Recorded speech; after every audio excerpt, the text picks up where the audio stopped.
Hey guys, today's episode of The Read is brought to you by Form. The Form collection minimizes guesswork and makes hair care simple by offering personal regimens designed for your individual hair care needs. It's the first women's prestige hair care collection that's as versatile, uncompromising, and as beautiful as you are. I love it so much. I'll be talking to you about it a little later, but go to formbeauty.com/theread to get 10% off and free shipping on your first purchase and a free Form Mini when you spend over $50. Get personal with Form, and let's move on.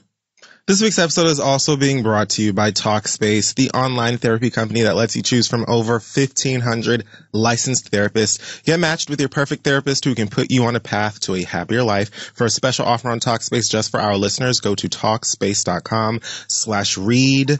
Now let's start the show.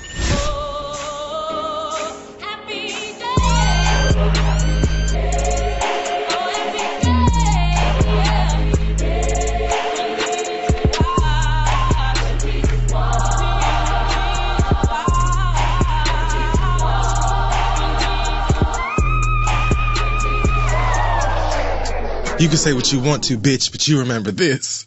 Every time you kiss him, you tasting my pussy. Oh, no. Now, I'm not sure if I've done that one. I feel like no, and I've meant to do it, but that could mean that I did do it, and I'm just high as I'm always. Of course. So here's a double, like, what is the movie? And who was the one tasting the pussy? You don't Google it. I know that can easily be Googled, so you already know what the movie is. Great. I'm not going to Google it. So what is the film? I'm not going to Google it. And who was the one who got cussed out?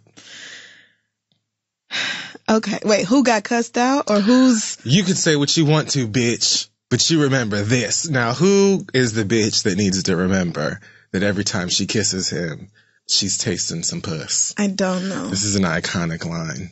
It is. It is. I can tell. It's very famous and important and impactful. You Googled it. I mean, so I Googled it. I did, but only enough to get like maybe I think the movie. What is the film? Is it Poetic Justice? It is Poetic Justice. And I'm sure you Which I have seen. I have seen Poetic Justice. Of course, yes, I have. You've seen many of the films I've done. Right, but it's not since like 1999, that's all. So was somebody saying that to Janet, or was Janet saying that to somebody? Janet was involved. Janet was doing somebody's hair and staying the fuck out of it. Oh, okay. But the person who was getting dragged was Mama Pope. I can't remember the actress's name. Oh, right. Oh, damn, she is in that movie. I mean, for like a second. Okay. Well, I mean, clearly I'm kind of fuzzy on the details, but anyways, it's fine. Hi guys, I'm Spirit Payton. I'll be Janet Jackson since I just saw her in concert. And this is The Read, State of the World. Woo! I am so blessed that I got to see that before I passed away. What a show. And I didn't go, and I know that I should have. And I was just, she's so good. She's just damn she's good. Janet. Right. So it wasn't going to suck anyway, but. Well. Mama just gave a fantastic show. Shout out to everybody who was there. Welcome to another episode of the show. First episode of my 30s. Oh, yeah. Happy birthday. What is that? Like, so where do we go from here? I mean, it's all up from here, honestly. 30 is just the beginning for you. So, enjoy it. You're still young. You're on your way to big things. Do I sound like Iyanla yet? Do I sound like encouraging? No, Iyanla would have given me bad advice 30 minutes ago, even though we just started talking. Okay. And Iyanla would have also said it in a much, like a surly voice. Okay. See, I'm working on being sweeter, right? I'm like a nicer person now, right? Yeah, much. I am. I really am. I've gotten better. Yes. Like with human interaction. Growth. You know what that is? Absolutely. I'll never get tired of that gift. Shout out to Chris Morrow for going into the closet here and finding me some white woman juice. Some Prosecco. Same thing. Just because, we just came back from Rihanna Land. Oh my God. What a fucking... How is Barbados? I feel like I shouldn't real? call Barbados that because Barbados, they're much longer than Rihanna, but they lift. I feel like they're okay with that. Yeah, they lift her up. They live for her. You get to the airport and it's like a gigantic sign, welcome to Barbados, and it's just Rihanna. It's just Rihanna. Just looking great. Right there at customs, like, in case you wondered. Just, she's here to greet you, yes, our goddess. Rihanna. It was perfect. Oh man, what a beautiful island. I got to pet a turtle. Oh yeah. In the Atlantic Ocean. You did that. It was so special. It was like something that was on my bucket list that I didn't know was there, and got checked off at the moment it was added. Weren't you scared of who was that screaming? Oh, that was Jade. Jade hollered like a bitch when she thought a turtle touched her, and it was somebody's like flippers. Yeah. But the turtle was chilling. I was like, oh, hey, bitch. Yeah. How are you like, doing? oh, okay, so you came to my house. I was terrified because, my whole thing was not like drowning. I can swim. Shout out to my black parents who were like, not mine. Right. So I wasn't really afraid of like that. I was more so afraid of invading someone else's home. I said to Kia, shout out to her. I said, when animals enter my home, when anybody comes into my home unannounced, uninvited, you have to get out immediately. Or die. And it's one or the other. And you don't have a long time to decide. I'm not giving you wiggle room. You're getting out or you die. So that's really it. I just feel like it is unfair and unreasonable for me to expect that these creatures who have been living here minding their business, doing their own fucking thing for however long, should not treat me the same. So what I was worried about was getting in the ocean and promptly being taken the fuck off. So that's what I was concerned Pissing them off with your presence. But the turtle was like, no, we love company. Hey, girl, so this is our place. Real crisp. We're the bad bitches out here. Super, super old. It was just beautiful. Like, everything what about a gift. It. Right. It was straight out of a movie. The weather. Even when it was raining, it was sexy. Right. Even in the rain, I was like, I would not trade this for like a beautiful day in New York City. like the best it's got. I'll take the rain. Thanks. Right. The rains of Barbados. A lot of it was, that nice ass Beyonce ass villa you got. There's a lot of it had to do just like, right. Go all out and I've always wanted to be a Real Housewives trip. And that's exactly that was nicer than a Real Housewives trip. Bravo not spending their money on them hoes. It was nice as fuck, nigga. Right. Nigga, we had a staff. Woo. Hennessy White Punch. Breakfast at whatever time of day you want. Just tell them what you want. Oreo cheesecake made fresh. See, I'm so mad I fell asleep for that. I'm so mad. I passed out that night. I had 3 slices. So much happened that day. That was the day we went out on the boat, and I was just exhausted. I was You weary. were in the water like Beyonce. I don't get out. I do not get out the water. You were like Beyonce be starting a documentary. She just jumped off the yacht. She's just talking about the water. I feel such a connection. I'm just gonna film all my scenes in the water. You guys. That was me. Crystal. Yeah. Like everybody's chilling. Crystal's in the water. Right. Everybody's like, we're about to have dinner. I'm like, cool for you guys. Awesome. I'm gonna stay right here in this water. And then we got back to the house and fucking Tony Braxton was singing and shit, and no, it was not Tony. Somebody else was yelling. Oh, it was the Soul Train Awards. Yes, Tony performed. I was gonna say some kind of BET Awards, Listen, but yes, Soul Train. I couldn't believe we got American TV over there. Tony Braxton was. It's so funny. Tony Braxton was singing like motherfucking. Oh, she really was singing? I think she was singing. I thought you were being funny. No, she performed. They did like a tribute to her. Oh, okay. With Ro James, Luke James, and Jessie J. Oh, that's cute. Jessie J and Luke James should have switched outfits, but Jessie sings like. You and Kim were in there watching that. I'm like, I'm in Barbados, nigga. I'm about to drink this Hennessy punch and. You're only gonna give me so many singing niggas back to back before I'm like, okay, what's going on here? Like, let me see. Tamar was singing, that was the first thing I saw. Tamar and a whole bunch of black with a black bob. Tamar can sing. Did she sound good? No, she did sound good. Okay. Kia was laughing, like, she does like this thing with her face. Like, you know how her eyes go a little Forrest Whitaker when she be performing? What I'm talking about. We haven't even done Black Excellence yet. Oh, okay, right. Okay, so, all right. So there's a show. So Black Excellence. I was just reliving the weekend. Oh, you ain't shit. But yeah, shout out to Rihanna's home. Yeah, great time. It was a really, really beautiful time. Black Excellence. Now, I really tried very hard to find somebody saying this child's name so I could say it correctly. It is spelled. Maybe let's see what you come up with. Okay. Prisais.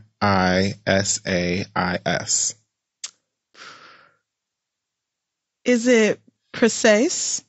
Precise. I wanted to say precise. Ooh, it's probably precise. It's probably precise. Mm-hmm. You know, niggas love to get creative. Right. I should have.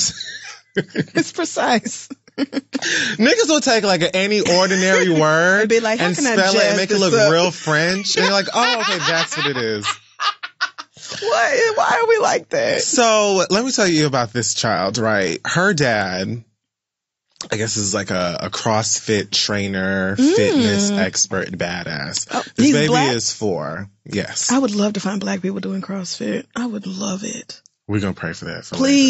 Please, New York City. This is Southern California. Oh, no, I can't make that. I can't make it to that. So she's a 4-year-old, gym CrossFit fairy child legend. So she's like gone viral because her dad posts videos of her getting it in the gym, doing box jumps and squats. And she recently got to 10 pull-ups in a row. No. Nigga, I recently got to 10 pull-ups in a row. I'm cannot. 30. She's 4. I still cannot. So hold on. I have to show you a video of her. Oh, here we go. Like her first. I just Googled her so I could pull it up. At 1. Look at this is a 1-year-old. This is her throwback Thursday post. Oh wow. Hold on. Oh, I love that her box jump is on top of her weight. Right. Because obviously she's not jumping 20 inches. Oh, hey, all right, mama. And she is just encouraged. Yes. There it is. But I mean, form is the thing. Little mama has it. Look at her face. Adorable. Princess P is what her nickname is. But yeah, she's been on Cosmopolitan, Daily Mail. Hold on, she can do a 22-inch box jump.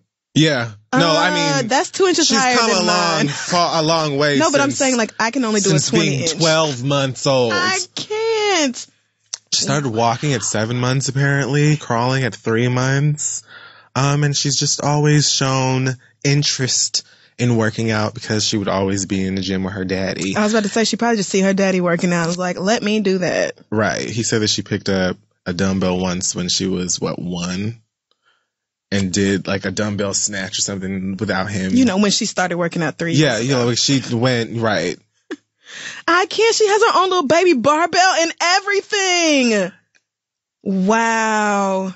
So, I mean, shout out to her. Yes, ma'am. For being fitness goals, this is so cute. So let me tell you something. I hate it. I hate working out. I just love the results more than I hate the workout. I mean, that's really it. I exercise because I feel better mentally and physically afterwards. There are no other reasons. I don't mind I love lifting. I hate conditioning. Get that bullshit out of here. No. Rowing, ski, running.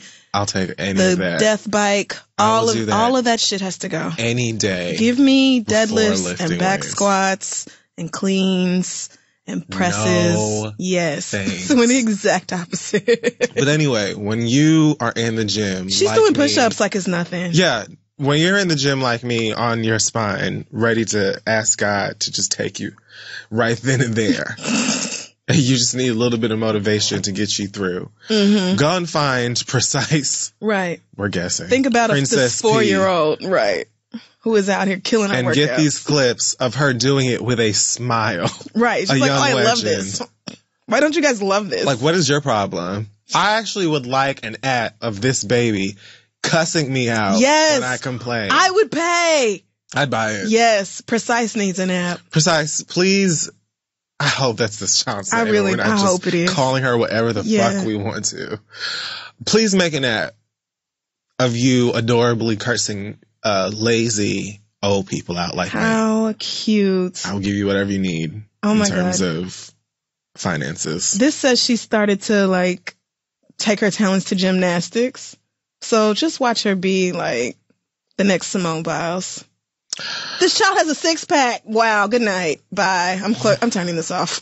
Well, this week in our ratchetness, aka hot tops and the bottoms, who emoji them?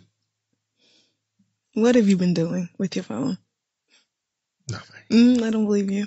No, I've only said Candace and emojis. Okay. I like to troll Asante with him because he gets so mad. I haven't really, I feel like it's too soon. I have to do it when you least expect it. Yeah, niggas, if you have an ex, niggas are expecting you to come at them with crazy banana emojis right now. I'm gonna do it. Yeah, no, you should. But only when I've got, the most fire, inappropriate, I'm gonna wait for you to be, oh, no. in a meeting or at church. You or somewhere just real inappropriate and then send you the shit emoji. Singing the lyrics to La Chat or something. I'm gonna do one with Cardi B's verse on Motorsport. Oh, Trap Selena? Oh yeah. The last 4 lines are everything. They're actually golden. Speaking of Cardi B, she's nominated for 2 Grammy Awards. Hey, go bitch! I think SZA's nominated for 5. SZA is the most nominated woman at the Grammys. There's something else. Did you see her Instagram post today? Yes, I did. It was really sweet. I want her to update her phone, but it was really sweet. The one. Yeah. I mean, I don't know I didn't even know that there was an update for that phone. I think you're the one who told me. Really? Yeah. Well, no, the update came out 2 weeks ago because, Apple was I know fucking it's up been out for a yeah. while, but I think one day you were just like, oh, just update the phone. Right. Dude, just because they had fixed that. I don't remember anybody being like, hey guys, we fixed it. Oh, yeah, no, I mean, they didn't give us a push alert. That didn't happen. You needed to. No, they did, because that was, what the fuck? I mean, it is the iPhone, what girl. in ball sacks? How did y'all do that? I spent all of this money on this phone, get it. And right. I can't don't use talk to me the about letter that. I. Okay, let's not even get fucking I mean, started. Who the fuck do you think you are? Okay, now I know Apple has more money than the U.S. government, but there are standards. Apparently Despacito is the first Spanish language song to be nominated for Song of the Year or Record of the Year or something. But is it nominated with or without Justin Bieber? With. See, that's why I will not be happy for it. It had to be the white boy come through and whiten it up and make it palatable for his people for it to get the nomination. Apparently, the Album of the Year has no nominations for a white male artist this year. Mm-hmm. For the first time since 99, I think. I think that's what I saw online. Oh, I saw a tweet that said some shit like, why aren't liberals talking about the lack of diversity? Bitch! Nobody's ever gonna cry because white men got shut out of an awards ceremony. Be fucking serious. Y'all have it all. You have the awards. Yeah, only white people could deny everybody else access to everything from its inception and then be like, why won't you include us? What? So, Album of the Year is Childish Gambino's Awaken My Love, Jay-Z's 444, Kendrick's Damn, Lord's Melodrama, which I didn't even know that's my fucking album. That's my white fave, Lord. Yes, she is. My unproblematic white fave. I love that little girl. That too no, soon. she is. She is. She surprises me every time. She just is like. Until they don't. No, she's just like, I don't think she's going to do it. No, we come I really on here don't. And then we curse them. We say that we live for them, and then you give them at least No, but I just don't think she's going to do it. And then they fuck up. No, because a couple months ago, I don't know, the police killed another unarmed black man or something, and she was on Twitter talking about how this is so sick and gross and terrible, and white people are complicit in institutional racism and upholding racist power structures and shit. So I really don't think she is going to disappoint me, but fingers crossed, because I love that little funny looking white girl a lot. Also nominated is Bruno Mars' 24 Karat. Yes. Low key, that's the one I want to win. I bet. Because first of all, it slaps. It's good. I know how you feel about Bruno. I don't have any feelings. I know how you feel about Bruno. Feel anything. But the album is good. Okay. I really enjoy it. And I will be pissed if Jay-Z gets Album of the Year. I will. Why? Because I will not appreciate him being rewarded for an album about how he finally grew the fuck up and stopped cheating on my fave and decided to be like a decent husband, and having kids made him realize, oh, maybe I shouldn't be shitty to my wife who is nothing but like loving and devoted to me. I will be mad if he wins Album of the Year for that. But then also because Beyonce was denied for Lemonade, and it was fantastic. Right. And head and tails above 444. So the reasons are layered and complex, but I will be angry if he wins. I kind of just want Damn to win. I mean, Damn did not move me the way 24 Karat Magic did. I just love it. I'm sorry. I know you look so disappointed in my blackness. Speaking of blackness, I just found out that Meghan Markle has some. You literally just found out. Mere days ago. You were like, Barbados, you were like, I'm sorry, is she black? What is this? What is the commotion about? I have no idea. I just thought she was a pretty white girl, or maybe Israeli. You remember when they first started dating, it was all this hullabaloo?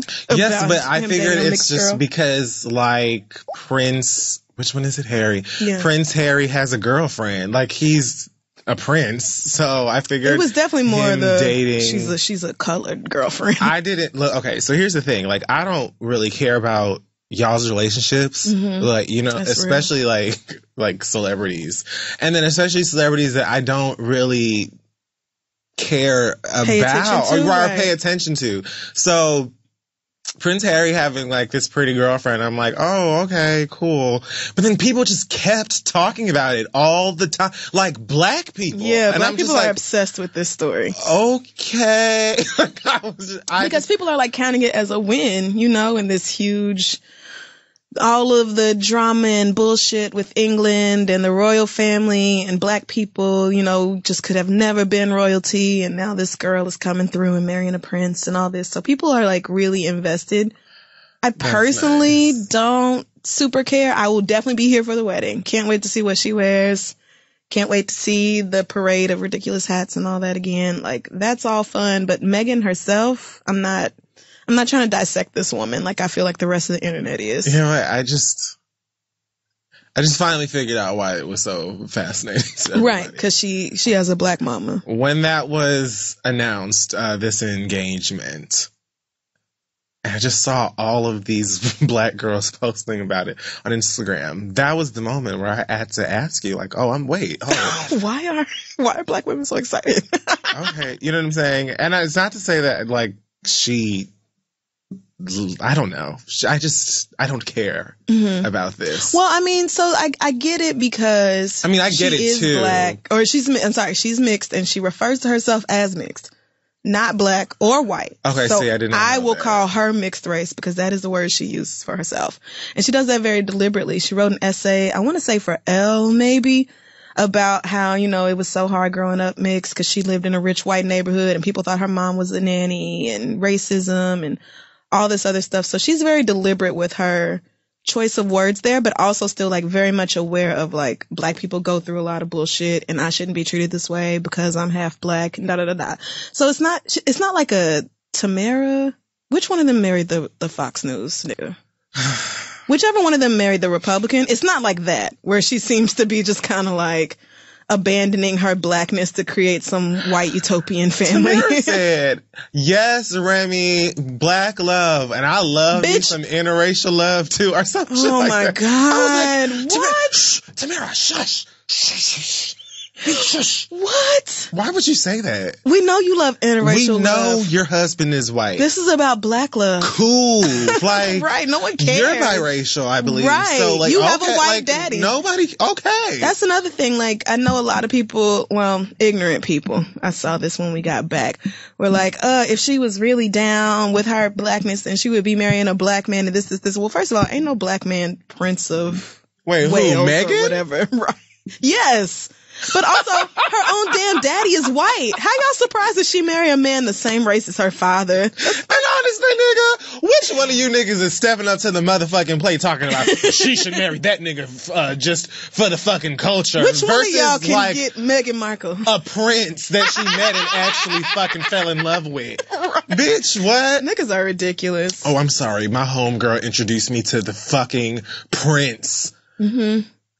And I'm supposed to be like, but I'm gonna hold out. But let me just, cause Marquise is gonna come through one of these days. I know one of these days he's finna reply to my iMessage. I always got the feeling Prince Harry was down with black girls. I don't know why. I mean, not as a child, obviously, but he just seemed, even from a young age, to be kind of rambunctious and the one to fuck with the social norms or what he was expected to do. So this doesn't really surprise me. I've never paid much attention to this family. Oh no, I was obsessed with Princess Diana. I've never loved paid, her. Like, I don't. Well, when she died, it was a huge thing. I remember it. And I just remember seeing those kids and just being like, oh my God, William and Harry, and them being like so small, and now they're just grown, and William has a wife and all these kids, and Harry's growing up, so it's kind of a sentimental Yeah, I do thing. remember them being like really small and shit on the news, but yeah. I just can't wait for y'all's president to be mad when he doesn't get an invite. And why the whole world is tweeting about it. In the name of nuts, would anybody ever call him and say, please come to our wedding? I truly hope they snub him. I really do. Like, they have to, please. Why in the name of anything? I don't think Meghan will let it happen. We have like this wedding coming up. It's going to be super, super perfect. We were wondering if you could come and possibly ruin it. Make it about yourself. We know you like to do that. Whenever you want to. You have a plus infinity. And just come on, wreck our wonderful day. Why would they ever fucking do that? Yeah, no, I hope they do not. He will be pissed on Twitter as he is about everything the fuck else. Right. He will be angry when the whole globe is tweeting about this story and not him. That's pretty much it. So. Did you see him talking about Matt Lauer? I could not believe. I said, now my nigga.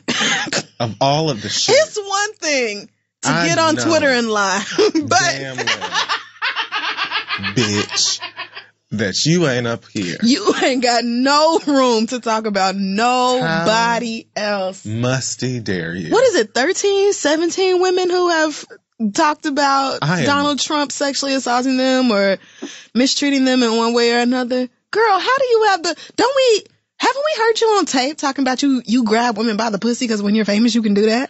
Who cares about you? And then he came out the other day talking about that's not him on the Access Hollywood tape. Yes, he did. Anyhow.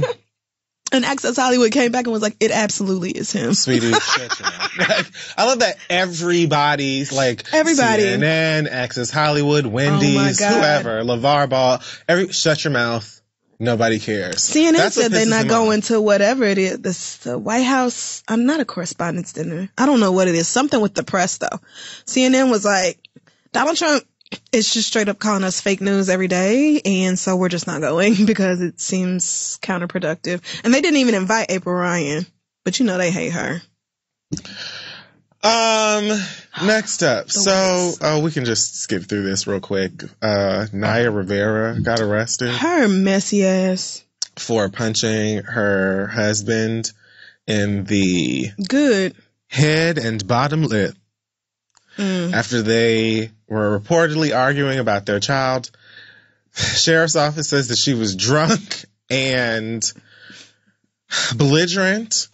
Busted him upside his motherfucking head. He apparently has video footage of it. And I'm just wondering if he was maybe making fun of her for not bathing or whatever it is that she does. Right. You know, she likes to stay musty. She said, and she put that on the rest of us, talking about black people don't bathe every day. Bitch, you don't bathe every day. She said that showering every day is a white people thing. Oh, so really she said everybody else. Lies. Like just people of color in general. Bitch, you got me fucked up. Don't shower every day. It is the exact opposite. White people be trying to hold on to their skin. Black people be like, get it off. And on the television, on like a panel, she said this bullshit in front of people's faces. Right, where everybody could hear. It was that day that I knew it was something wrong with Naya Rivera. Well, right. I mean, this is not the first time I've heard something crazy coming from Naya Rivera, and this is really fucked up. Like, domestic abuse or battery is not funny or cute just because you're a skinny, pretty, famous actress, and so I'm glad that her husband or ex-husband, because didn't she file for divorce?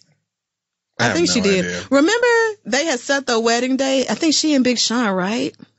Had set a wedding date, and then they broke up, and she got married on that day anyway. Yeah. Right. She was just like, it doesn't, you in particular don't really matter. No, my wedding just is walking down the aisle. Right. So, I don't remember where I was going with this. I need to put the Prosecco down, I think. Well, you know, I've always believed that, she's trash. Yeah, that's what I meant. The devil's like hardest workers usually get rewarded. Big time. Mm-hmm. Here on Earth they do.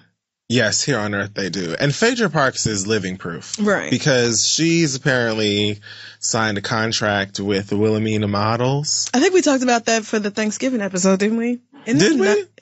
Well, yeah, very, very briefly, but we definitely did talk about that. Well, she said that she has no problem being naked. She loves nudity and G-string. What happened to I'm a Southern Belle and all about Jesus and God? And remember when, so now you have no problem with nudity, but remember when you lied about how pregnant you were because you were ashamed that you got pregnant out of wedlock? She dips back and forth into how I'm just saying, thoughty she feels like she should be or anybody can be. I just don't want to see Phaedra in her highlight or anything. And you won't. I don't want to see. She's not going to be in any campaigns. Titties. Be serious. What? Nobody is booking Phaedra. There are so many boutiques on Peachtree. And I know that they have at least one or two of them that will reach out to whoever the contact is at Wilhelmina for Phaedra Park's number. Although they could probably just ride by her office and knock on the door. I was going to say, what is she doing? Nothing. Not a damn thing. Is she still representing people in court? Going to random birthday parties, saying hello to people. You know, that's not going to happen. And you know why? Because bad bitches is a dime a dozen in Atlanta, and they all cheaper than Phaedra on top of that. You can go outside, throw a rock, and hit 10 pretty-ass girls with small waists and fat asses and pay them to come be your models. So, no. Chrissy Teigen is apparently pregnant with another cherub. So, oh my God, Luna is the cutest baby. What is that? Did you see the pigtails that she put her in? She posted a picture like Luna's first pigtails. She looks like a painting. My heart is melting out of my fucking chest. She is so cute. Oh my God, she is so cute. She looks like a pastry. Like she's like a little. She's right. She's just like she's a little doll baby. Like you can't even believe a little doll baby. Like you are just a little beignet person. Like I just want to. How do you exist? I just want to pet you, right? And put you somewhere soft so you don't break. So she posted like a video on Instagram, like pointing to her belly and asking the baby what's in there. And the baby said, "Baby." So that is a very good toddler impression. Oh my goodness. You know, I've really been thinking about getting into like voiceover. You should. I'd love to do cartoons and things. I would too. But that was a great toddler you did. I got to work on my accents though. My Bayesian. Ooh. Not okay, you didn't have to do that. That was unnecessarily rude. No, you did not have to do that. I've been trying. I have really been trying. You don't have to. If I can't get a British accent down, though, it's curtains, because I feel like that's the number one. That's just the one I want. I want that. No, I want that in French. I feel like my French accent is probably better than my British one. You speak French, bitch. Like, I'm just saying, I think it's probably marginally better.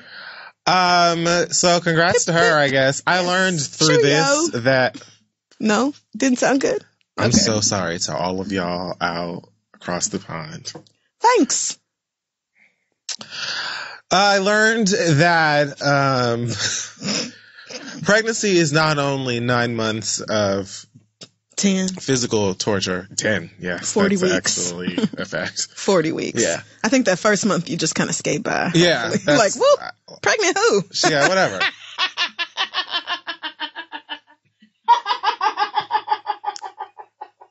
She asked if it's normal to get bigger faster with your second baby. And I learned through the power of the internet and Refinery 29 that it actually is. Oh, yeah, absolutely. Hormones. I can't believe she didn't know that. Something called relaxin that causes joints, ligaments, and muscles to loosen and allow the uterus to grow and make room for the fetus. Mm-hmm. Yep. So biology. Your body and ligaments and joints are literally just shifting around through the power of God and science. Right. A combination. Just has to like your body rearranges itself. To accommodate the baby, a person can be in there. It does. And then after the baby is born, the uterus retains some extra size.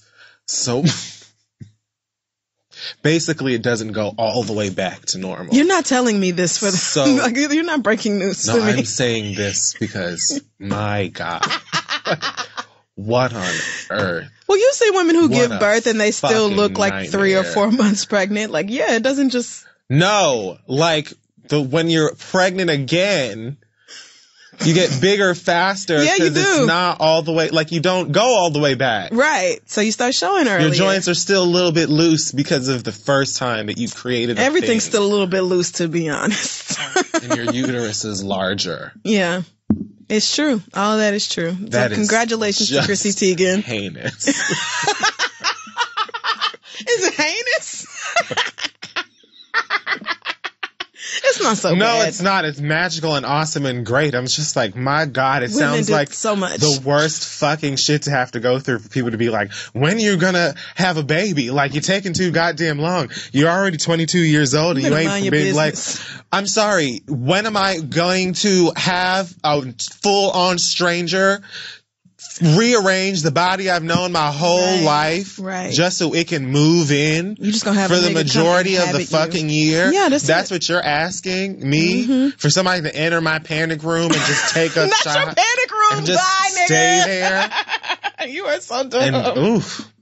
Yeah, that's really what it is. Like inviting somebody to come fuck up your internal organs and your outer everything for at least 9 months. I'm going to stop. I know that there's so many people out there who, like, they would love to be super pregnant a million times over. So yeah, I mean, I want to have a baby eventually, but if it doesn't work out, then it just doesn't work out. I'm just saying that, like, there should be a greater appreciation for pregnancy and pregnant women and the whole act of growing a life. Yeah, well, there isn't because women are the ones who sounds torture. I don't primarily experience. I don't even like getting my hair cut. Yeah, like, sit still for my God, such a long Why do I time. think that every time I get my brows threaded, I'd be like, this hurts. So how much worse would childbirth be?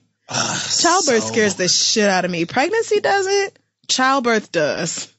Childbirth that sounds like yes, the worst part. Yeah, because I mean, imagine the pain. Imagine tearing. We've been over this. Imagine people having to sew your meat sacks back together. I could talk about this all your meat flaps day.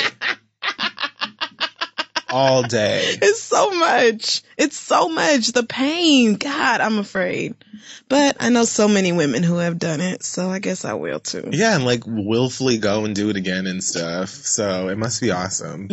Yeah, maybe. I guess. I mean, I think people just have kids and then fall in love with their children and they forget all the shittiness of pregnancy and childbirth, and so they do it again. But see, then I also like hate children, so that is another reason where I'm just like, oh my gosh, in the end, then you have to like raise this ungrateful ass motherfucker. True. And it's like, what do you get out of It this? has to be different when they're your own. It must be like, this is so fulfilling and I'm so happy to spend all my time and money on you and not have anything for myself or do things in my own interest. I have to hear about McDonald's every fucking day. You have to watch Dory on repeat. Like, or I what didn't the fuck even ever. give you no fucking McDonald's with that fucking raggedy ass How do you Reggie even know what McDonald's is? In the kindergarten. Let you have a McNugget. Oh no! And now I have to hear. And now your baby is fucked up for life. That's how it happened. Oh yeah! Congrats to Chrissy and John. I love the two of them. Also pregnant apparently is Princess Love. Really? I thought Brandy was their surrogate. So she posted like her baby bump. Okay, good, cute. On Instagram. This is after Moniece posted on. She posted on Instagram, here, I'll answer all your surrogacy questions for you. Yes, Brandy is carrying the baby for them. Her hormones must be raging because aside from her already being off her rocker, she's losing her mind. Isn't that the same? Whatever. Yeah, I kind of think it is. It sounds like synonyms. Synonyms. Send my mom one more text that you claim you sent me. And I guess it's a fair fade since she's always publicly denying her pregnancy. Why is Brandy texting Moniece's mama? What? I don't know. But you know there's something about Moniece saying that Brandy convinced her brother to go off of his meds. And then he was having like episodes where they couldn't find him. What? And then they were just on Dr. Phil, I think. Brandy and Ray J? Oh, Moniece and her brother. Oh, I was like, so Ray J's on medication. That explains a lot. Huh? And so Brandy told him to stop taking them pills, huh? No, she Okay, told Monique's fine. brother to stop taking them pills. Why is Brandy at all involved with these nobodies? I have no idea. That's what I don't get. Do you realize you're like legendary status all on your own? But I you're think that literally they too like good for these all people? have known each other for a long, long time. Okay, well, sometimes you outgrow niggas. Beyonce outgrew niggas. Cut niggas off, made niggas sign NDAs, just stop calling bitches back, all type of shit. Like, at some point, you gotta elevate. If niggas not growing with you and you know, reaching new heights and shit like you are, matching your speed and your tempo and shit, let them hoes go. I'm drunk. Speaking of, you haven't even finished the glass. But, no, I've refilled it 4 times. What, are you serious? I guess I'm drunk. Look at the bottle. I drank so much. That's right. That seems about accurate. Oh, I'm sorry, you guys. So speaking of outgrowing niggas, Cameron and Mace, hit the blogs this past week. No. Because they're back to feuding. So, alright, Cameron, I feel like I'm in. They really had a beef in the again. first place? I've never really understood, you know, I feel like if I grew up here, then maybe I'd have like a stronger understanding of what this is about. Yeah. But I've always been aware of like weird tensions between,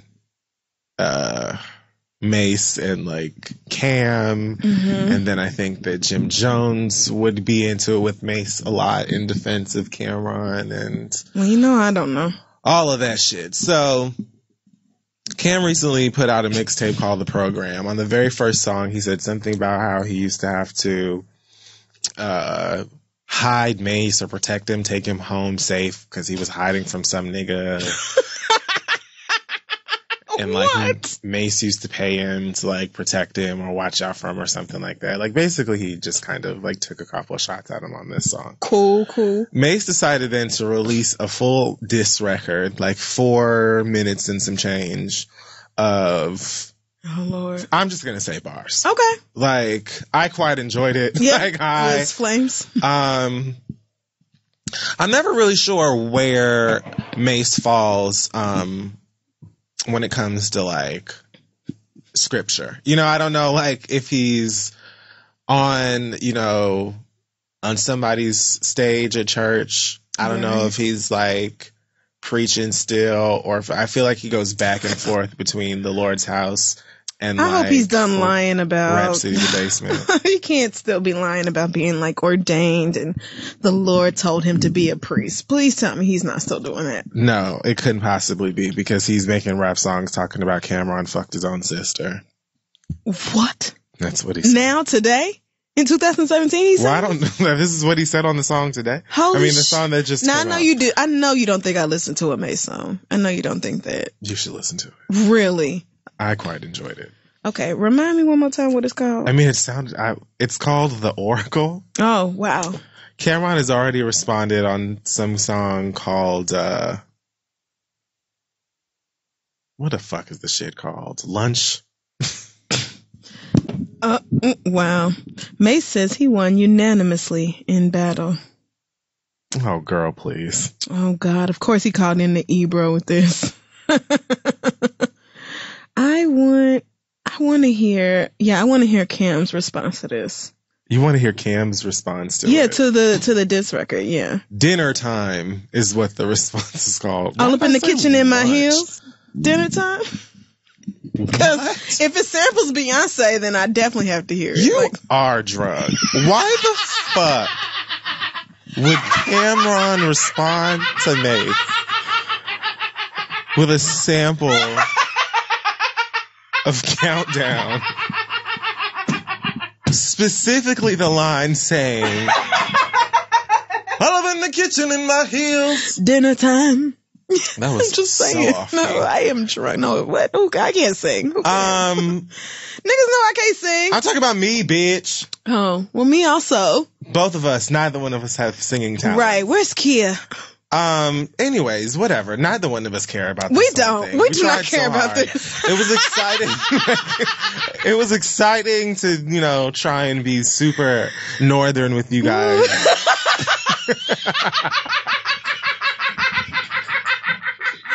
We're so East Coast now. Oh my goodness. And like super excited about We are so this. East Coast now. Have you noticed we don't complain about the cold anymore? I mean, after 5 frigid years. But we used to come in here from every like November to March and be like, fuck New York. Give winter time. We've got like another 5 months. But it's been 53 degrees since we got back from Barbados, and I'm like, this ain't so bad. Time. I'm just saying. Are we even officially into winter yet? Right. We're not. It's not even winter yet. Like, you have to wait till January for the real shit to go down in New York. If we're like in February and we're still giving 53, then I will give God all of the. I mean, I'm gonna give it to him. But I'm thankful now, right? Because all I need is a hoodie to go outside. I guess because I've learned to layer, and cold just isn't cold no more. Because when I lived in Oklahoma, 53 degrees meant strapping the fuck up in like my heaviest coat. Where are my boots? Like, fuck you, bitch. 53 degrees? What kind of weather is that? But in New York, I'm like, oh, what? I can go outside in my flip-flops. This is fine. It'd be 53 degrees for 2 weeks in Miami, and all the bitches be outside in Uggs. In furs. With the furry, with the little testicles that hang off the side. You know them Ugg boots that got the 2 balls? Yes, bitch, and I refuse to buy them. Like, I will not get them. I don't. That reminds me of going to Houston for Christmas a couple years ago, and I think it was like 63 degrees, and bitches had on fur coats. I said, y'all need to chill. It is unnecessary. Where do you even get a fur coat in Houston? Like, bitch, okay, you got cousins up north. Cool.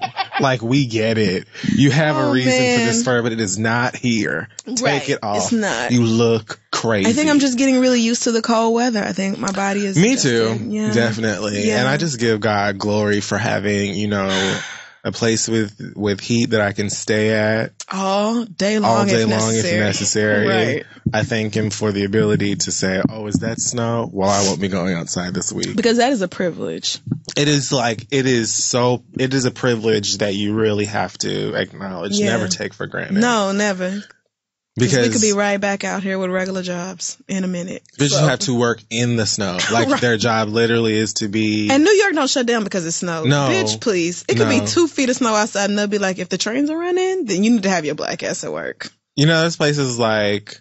Period. Certain parts of Florida, like Atlanta, maybe they get like a little drizzle of snow that immediately... like dries up by the time it hits the pavement, and they're like, school's canceled. Don't come to work. Heard there was a little bit of ice on the road, so we're gonna be shut down for the next week. Everything is canceled. Don't come out. I miss that about the South. Up here, there's a blizzard. Everything is broken. No one can see. And the mayor's like, it's another Tuesday. You bitches better go to work. Sally, I'll have my coffee. Thanks. What the fuck is your problem? Oh, you gonna be late to work? Stop by Pret and pick me up some oatmeal. I told my friends, New York is like that horrible ex that like doesn't want to see you with anybody else, but treats you like garbage. Because I was just thinking of so many other places that would probably be so much more satisfying for me to live. Yeah. But I'm here. Like Los Angeles. I'm just living. Yeah, I feel like you would really love LA. I think I would. But you're here anyway. But here I am, paying rent. Right here. Right. That's happening. New York, it can really be a bitch, so. But I kind of love this place at the same time.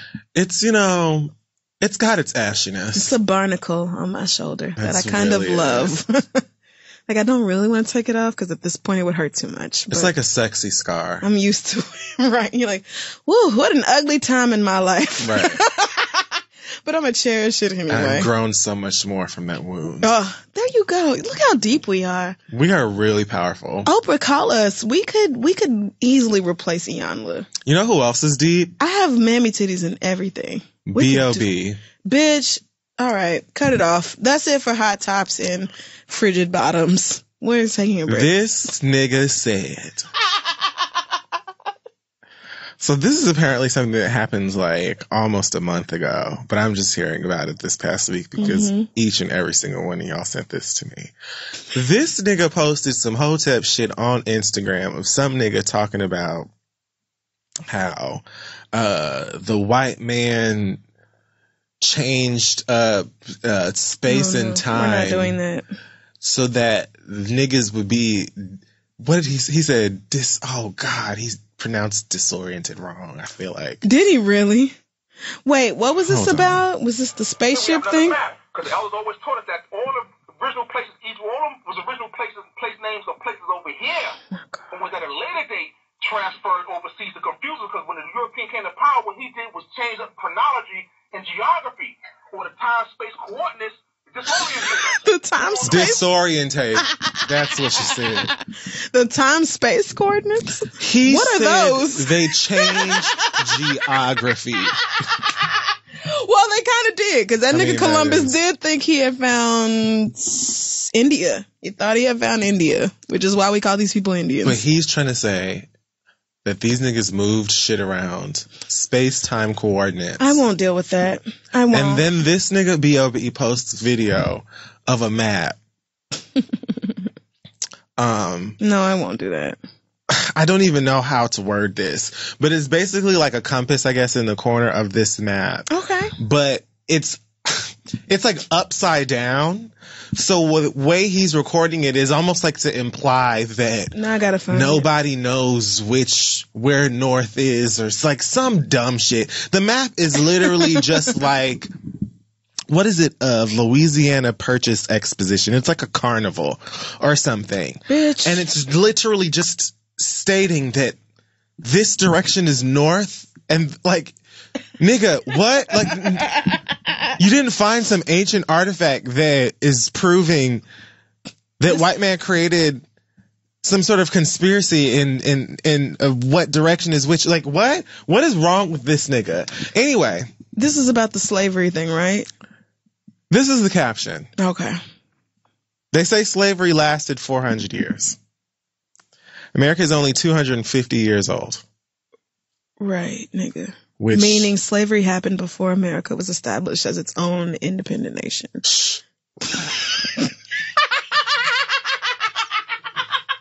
America's only 250 years old. Which we all know. What slaves fought in the...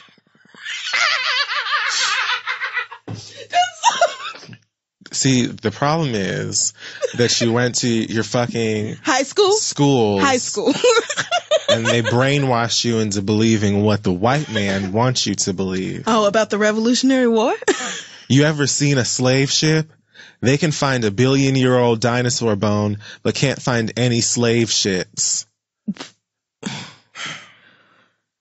What does that have to... So this nigga is saying that because he's never seen a slave ship before, that slavery never fucking happened. And it couldn't, the conspiracy is that white America discombobulated directions. I'm pretty sure, first of all, that we have definitely found remnants of slave ships. Oh, they're all over the world. In like various museums. But also, does he think an entire, generations and generations of our elders were lying to us about what we went through? I don't know. Because most of the, horrific shit I've heard about white people in slavery has come directly from my ancestors. Directly from, starting with my great-grandmother. So I cannot fathom why did he think all the niggas got together and was like, let's get in on the joke. We're just going to tell everybody that slavery was a thing. You know what? I'm trying to make sense out of nonsense. Actually a paid actress. I'm trying to That's make what they sense out of don't want you to know. What a fool. Is it still... Bitch. Let me find his Instagram. This can't be real. I don't even know. Pray for this child. I mean, what could you possibly be? America is only 250 years old. Do you know how old this piece of fucking land is? Right. And nigga, do you think this land only popped up 250 years ago? Nigga, did you think that they made slave ships out of Wolverine's claws, bitch? Adamantium, or whatever that fucking metal is called? They were wooden. I can't. I don't understand this at all. They old, bitch. The fuck? What are you talking about? You can Google things. Slavery is happening right now in this world. So for you to be a slavery denier, especially a black American descendant of people who were enslaved in this country, and to deny that because you ain't never seen a slave ship, even though if you Googled slave ships, You would find some information that would help you out. I mean, it's so easily. I can't. Is he on your sick or shut in list now? Is he like Tyrese? I'm just going to go ahead and drop him in there because this is just too much. Something's wrong. The flat earth thing was strange enough. That was trash. But there are so many other people that you can find on like Reddit or wherever the fuck else that will back you up and wear your shirt and do whatever the fuck it is that you got in terms of the flat earth movement. Yeah.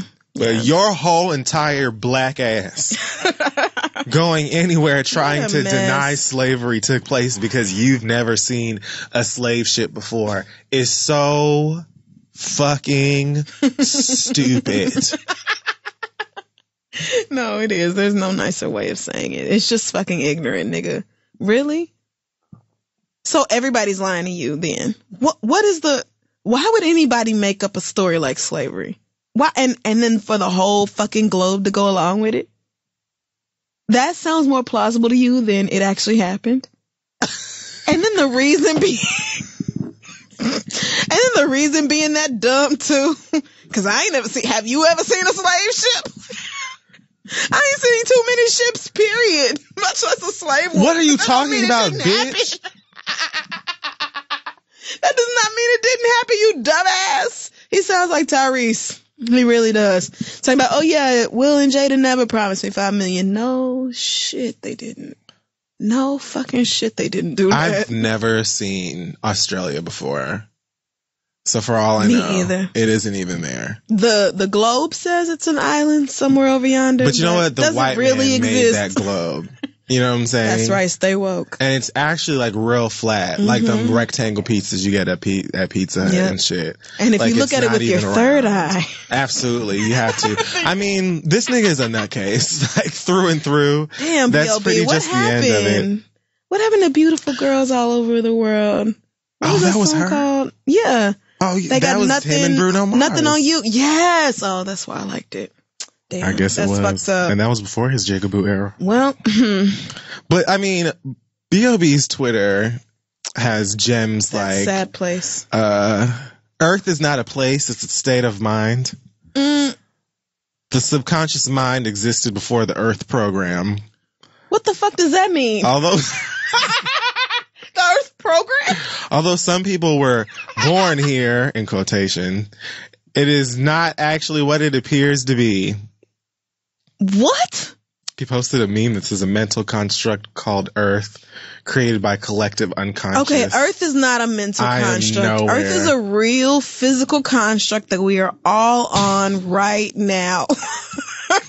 Earth is not a figment of anyone's imagination. It is a real planet. We're on it right now. Y'all need to stop shitting on strippers. They hold a piece to the puzzle. What the fuck? All right. I'm done. You ever wonder why villains always have to have an evil laugh? The egos want to survive here so bad. It's an illusion. That's the trick. You're not on Earth. I'm just reading his last tweets of this is the past 10 days. So nobody is gonna come see about him then. Y'all just gonna let him tweet like this. He's not on Earth. Where are they supposed to go? I'm just saying somebody who loves this nigga has to be like, okay, that's we're gonna put the phone down. We're just gonna put it down. Really what it is his dealer should be held responsible. At some point. What are you giving this nigga? Whatever it is. You've got to stop. That you making at home with some Fabuloso and an easy bake oven. Cause let me tell you what it's not, is weed. That is not marijuana. I don't know what you're making. We will make you go to sleep at the worst. A dash of Pine Sol and some Herbalife. You just cooking all kind of shit in your kitchen. Get that out of here. Not Herbalife. You tossing it with some flat tummy tea whoa, this one is gonna fuck the girls up. Just a shot of flat tummy tea. And Biden, hoes love long hair. Well, that's just about it this week for Hot Tops and the Bottoms who rinsed for them. Shout out to the bidet that was in my oh yeah, the bidet. I used the bidet for the first time. No, you used it. I did. How was that? I named it Jerome. You named the bidet. You named the bidet Jerome. We're great friends. Well, yeah, now y'all are, I'm sure, because he's seen the most intimate part of you. What? I have to have one now. Really? What a gift. Huh. A kiss on the rose. You never have to buy Fleet again type of thing. Baby!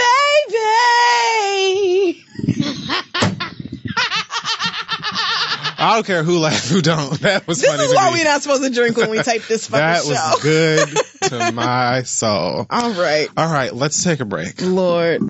Hey guys, reproductive rights are human rights, and Planned Parenthood invites you to join them in the fight for affordable birth control for all, because access to birth control should not be a luxury. 62.4 million people across the country benefit from birth control, including me, and the Trump administration recently rolled back their birth control coverage, allowing employers to deny insurance on religious or moral grounds. This is happening right now, and if you think birth control should be a right, not a privilege, then it's time to get loud. Get involved by texting READ to 22422. No one should be able to take away your access to birth control, not politicians and not your boss. So again, text READ to 22422, and Planned Parenthood will periodically text you ways to fight back. Message and data rates may apply. Let them know you mean business with Planned Parenthood and the READ, and let's move on.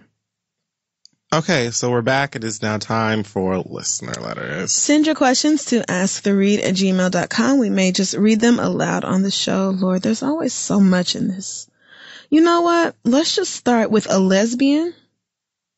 Her name is... It's always a healthy choice. No, yeah, her name's Andy. And Andy says, I'm a 24-year-old woman. My girlfriend's 26, and we've been dating for close to a year. We've lived together since June. I love the shit out of her, and she's the only person I've ever been able to see myself having a future with, but a problem has come between us. Mm-hmm. One of her best friends is a past lover from college. Of course. I just love the word lover.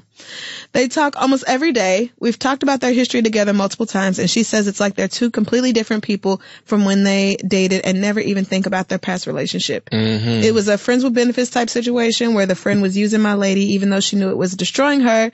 They reconciled a couple years after graduating and have been close friends ever since. Mm-hmm. This friend now lives 10 hours away from us, and they text often. When I ask who she's texting with while we're chilling at home or after dinner, she gets annoyed with me and says I shouldn't have to relay my entire conversation when it's not interesting to you or about anything important. I know she's right, and I really do trust her, but our communication styles are so different.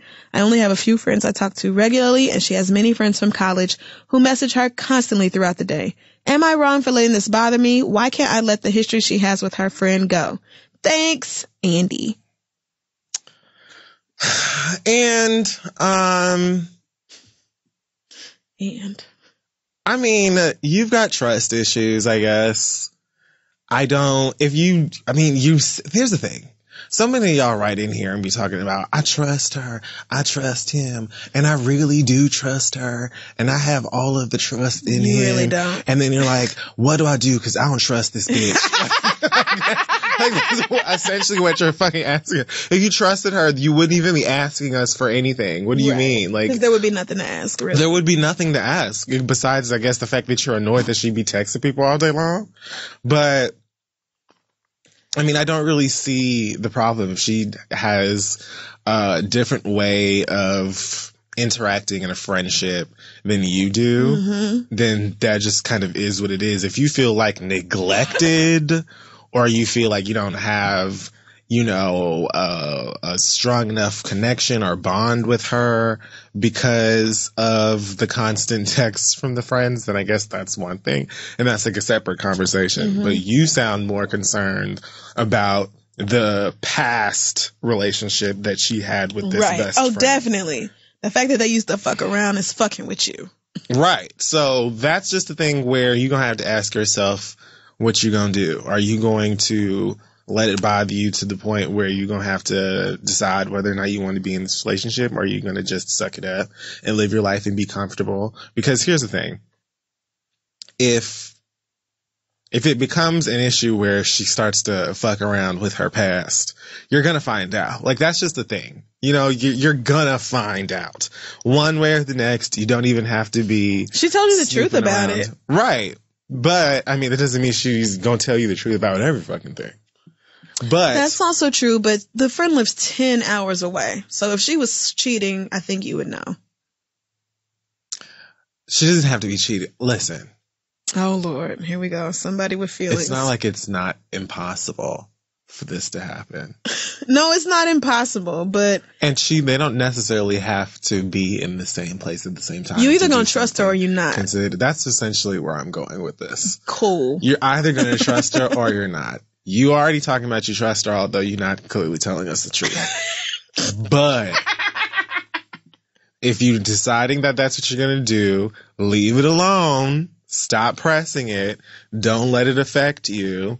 And you know what I'm saying? God forbid something goes left, you will cross that bridge when you get to it. Right. And then you get to raise double hell because the bitch lied to you and did all of this other shit and tried to make you know what I'm saying? Like, you can really dig deep and get really into the, like, you drive that knife. You can be so righteous in this breakup. Right, exactly. Because you can be like, I could have been going through your phone. I could have been that type of bitch that did this. But no, I and followed trusted you your around. bitch ass. I could have been, you know, in fetal position in your trunk when you was going off the Cheesecake Factory with your bitches, but I didn't do none of that shit, bitch. And how dare you do this shit? Like, you could really get the upper hand in that argument.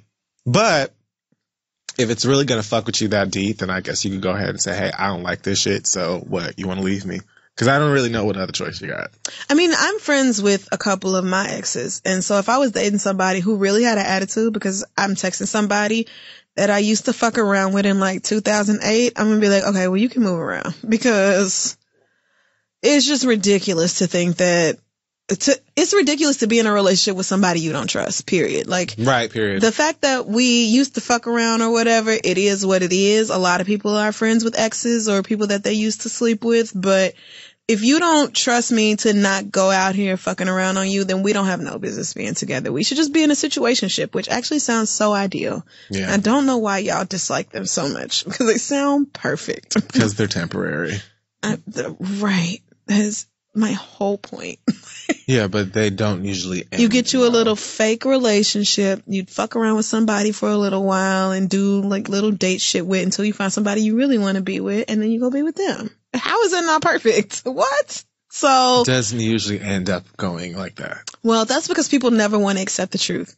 Bitches be sending emails like, he told me as soon as we started dating that we wasn't gonna have feelings for each other and this was never gonna be a real thing, but now I'm in love and how do I get him to be with me? No, it doesn't work like that. So if you don't trust me in our relationship context, regardless of my history with my friends, then we just shouldn't be together. So I would suggest to you to get over this, like, quickly, because I feel like your insecurity is clouding your judgment here about the whole situation. And then if it turns out that you had a reason to be suspicious in the first place, then, you know, like Kid Fury said, do that and go all in and be like, wow, bitch, really? You really had me out here looking like this. You really did. But until then, I mean, if she hasn't given you a reason to not trust her, then trust her. So good luck to you. Let us know how it turns out. Our next question comes from Neil. His email says homo for the holidays, which I love. I mean, this could go just a few ways. He says, I'm 31 years old. I am an out and proud queer black man who lives in Indianapolis, and I am bringing my boyfriend John home to Dallas for Christmas for the first time to spend the holiday at my parents' house. Oh, God. We will be staying at a hotel most of the time except for Christmas Eve when we will stay with my parents. That's for the best. My parents are generally cool about me being gay, and they have met and got along with my boyfriend, so there's no issue there. But a few days ago, my mom texted me out the blue and told me that while we are welcome to stay at their house, we will have to sleep in separate beds because my dad won't be okay with it otherwise. Upon reading her text, I instantly got upset and I haven't responded to her because I don't know what to say. My knee-jerk response was to be petty and say, fine, we'll stay somewhere else. But I decided not to say that for the time being because I am sure that will hurt her feelings and I'm trying to keep the peace. I am smart enough to recognize that she is the one who has a problem with it and is using my dad as a cop-out because my dad is not particularly religious, whereas she is. I love my mom. Right. Being like, oh, your daddy not happy. Meanwhile, your daddy is like, what? Right. He heard nothing about this. Two bads for who? In Trump's America, I am tired of bigoted, homophobic fuck shit, and I am close to cussing my mom out. What would you do? Should I just suck it up and sleep in separate beds or not stay there at all? Please help. Thanks, Neil. I'm not sleeping. It's not even that I would be more uncomfortable with the fact that I don't get to sleep with my nigga in the house or whatever. I would be more uncomfortable with my nigga having to be by himself in my parents' house. Right. Like, nah. Well, I don't know who's gonna come in here and say something crazy to you. I don't know how it's petty to be like, well, we'll just go stay somewhere else. That's exactly what I would say. and what I would do. Yeah. Unless I know petty. I can't. You know what I'm saying? Right. If I know I can't afford to, or there ain't nowhere to go, or whatever, then I know that that's not an option for me. I'm going to shut my black ass up. But right. But otherwise, it's not particularly petty to be like, me and my partner are cool. just gonna stay somewhere else since y'all have these weird rules. So, especially if you have, well, I don't know, obviously, but especially if you have like siblings right. who may date or whatever, and they have no problem with them doing Bringing and stuff somebody, like that. right. Because I know that there are so many like queer men and women who, when it comes to their dating life, their family is real like keep it at a distance or don't bring this shit up at all. Yeah, my family doesn't talk about the fact that I date women at all. We do not address that topic ever. But with everyone else, it's just kind of like, yeah, you know, Tyrone is here. He got his 6 kids. 2 of the baby mama showed up, but well, everybody's expected to keep the peace. there was a big blow up on Facebook last week, Of course so the rest of them could not make it. Oh. But you know, the family's together. Like, that's never an Right. issue to talk about openly. Everybody's cool True, with that. true. But I can't sleep in the bed with my nigga. Don't Well, get me I'm not started. coming home. Don't get me started. I would And your say, turkey dry. I'm just kidding. so now you're just being rude. No, you are the rude one. I would say if this is their rule for everybody who is unmarried, then fine. Yes. Because Yes. that's how my people are. If you are unmarried, you are not spending the night in the same bed in their house. It That is what is- it is. And yes. you can go to the Motel 6 if you have That- a problem with it. I agree. So if it's just a straight up, these people aren't married, so they're not sharing a bed thing, as antiquated as that may be, that it's That- their house right. and they can make that rule. Right. But if it's just y'all's gay asses can't be sliding dicks inside each other overnight or whatever, then fuck that, because that's rude. What? And honestly, if in a Carrie Hilson perfect world, Oh no. Well, that isn't perfect at all, is it? It's a little sad, isn't I it? was staying at my parents' house with my partner. I can't imagine doing that. There is no way I would not do that. that when I tell you that I would get your ass, do not touch me right All here. right. Sleep. Turn that way when you sleep, and You I'm know gonna turn what? this way. Don't look at me. Don't even touch Do me. not look We're over not me. cuddling. Move it. We are here to prove a point. Because and if that my is mama walk in here, right, she needs to know that we're not just horny lesbians You stop it right now. Like, fucking all day. get off of me. I'm not doing So it. There's real. no way I'm fucking Yeah, my parents' no, house. I'm not doing it. Not at this age. So yeah, I'm too old for that. I'm can't too do old that to sneak anymore. around. I have my I own will home to have just sex. I will just book a hotel room, and honestly, that's probably the move anyway, because y'all get to go kick it with family, eat, get drunk, whatever, and then go back to your hotel room and have some real fun. And then have the real party. Right, exactly. So What? yeah, if it's not something that they would do for everybody, then just go ahead and hit her with the girl. We won't be staying for Christmas Eve. Right. I'm sure Hello? they want the whole cute family moment, Christmas morning, everybody gathered around, having coffee with Baileys in it. Maybe that's just my family, and watching these kids open the presents. Hello. Like, Me and my auntie have a love for coffee, like a deep, deep adoration for coffee, and that's what Bailey's we do on and rum Christmas cream Day. is just what Christmas is about in my house. Right, exactly. Well, Christmas is for children. Christmas is not for sorrow. my grown ass. I've never liked sorrow. Y'all could take my island card if you want to. The fact that I hate thought you were it. saying sorrow instead of sorrow. I hate it. I've never tried it. I hate What it. it tastes like? Cough syrup? It tastes like it tastes like witch's brew. I don't even know how to What does like that it's mean? like gingery and spicy for no damn reason, and like it tastes like flowers. It's just weird. I don't like it. Yeah. And I used to always hate because Jamaicans make like, I shouldn't say just Jamaicans, but my family Jamaicans, you know what I'm saying? They will make like a Olympic swimming pool amount. Like it's just like they Is it make alcoholic? So I mean, yes, it can be, but it's up to, you know, how your family do. Now Gotcha. ours, we've got two, you know, there's an alcoholic batch and then there's one without, but Okay. they would make so much of it and then put it in like clear containers, like them big like gallons Yeah. of Hawaiian punch with Yeah. the label or something ripped off. I love that. And so when I was a kid, I would go in there and be like, "Oh, grape juice, my favorite of the juices," Get your feelings hurt. and get my fucking face cracked and my throat is burning with that nasty. You ass knew when juice. there wasn't no label on that gallon. I learned fast. That's when I started to take that cap off and sniff. And then my mama cussed me out and told me not to do that. I'm like, well, if you would just, like, labels, anything help. You should go in there with a Sharpie and just start writing sorrel on it. Like, right, y'all exactly. quit lying to me. Niggas know I love grape juice. Fuck. Your mom was like, little nigga, you better learn to read. This don't say juice the grape. So you better chill out. Hello? Nobody said it was grape. Nothing. Nothing along the lines. So why did you drink it? Why did you open it? That's your fault. If staying in a hotel is convenient and comfortable for you, that's what it would be for me. And spring for a nice one. That way y'all can go back to the room and just feel luxurious. Right. Get you a big ass one with a big ass tub where both of y'all can get in there with some bubble bath and have you a Merry Christmas. And you probably have not your mama or daddy or sibling. You probably got at least a couple cousins that follow you on social media somewhere, so post your ass off. Go and spring for like a massage or something, get them towels wrapped around your head and piss everybody off. I don't know if my cousins follow me online or not. I feel like they don't. I have a few cousins that do. Hey, y'all! I don't think they, no, they definitely don't. No, I don't. Maybe on Instagram or something, but for the most part. Cousins that follow me, the ones I know of anyway, can keep their fucking mouths shut. They don't be calling houses. Let me tell you. My young young ones follow me on like Twitter, like the ones who are like 23 and 20, that age range. They follow me on Twitter, but the rest of them are just like pretty much exclusively on Facebook. So I don't think they. As long as nobody is calling my mama house and talking about. So your son was on there talking about eating ass again. Your son was just on Instagram Live. Shaking his doing ass. Doing the most. Somewhere.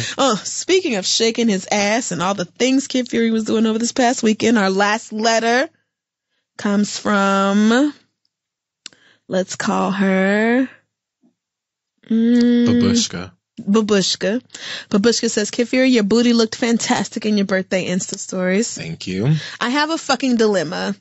I'm a bisexual woman, and I moved halfway across the country in the middle of the summer, single and ready to fuck some shit up. I was inspired by Issa Rae's Hotation. Weren't we all? I definitely was. Although it's not something I typically do, I decided to say fuck it and do something new. I hopped up on Tinder to see who my prospective hoes would or could be, and after several meticulous screenings, I found someone who I could go out with, someone I could go on dates with, and someone to fuck.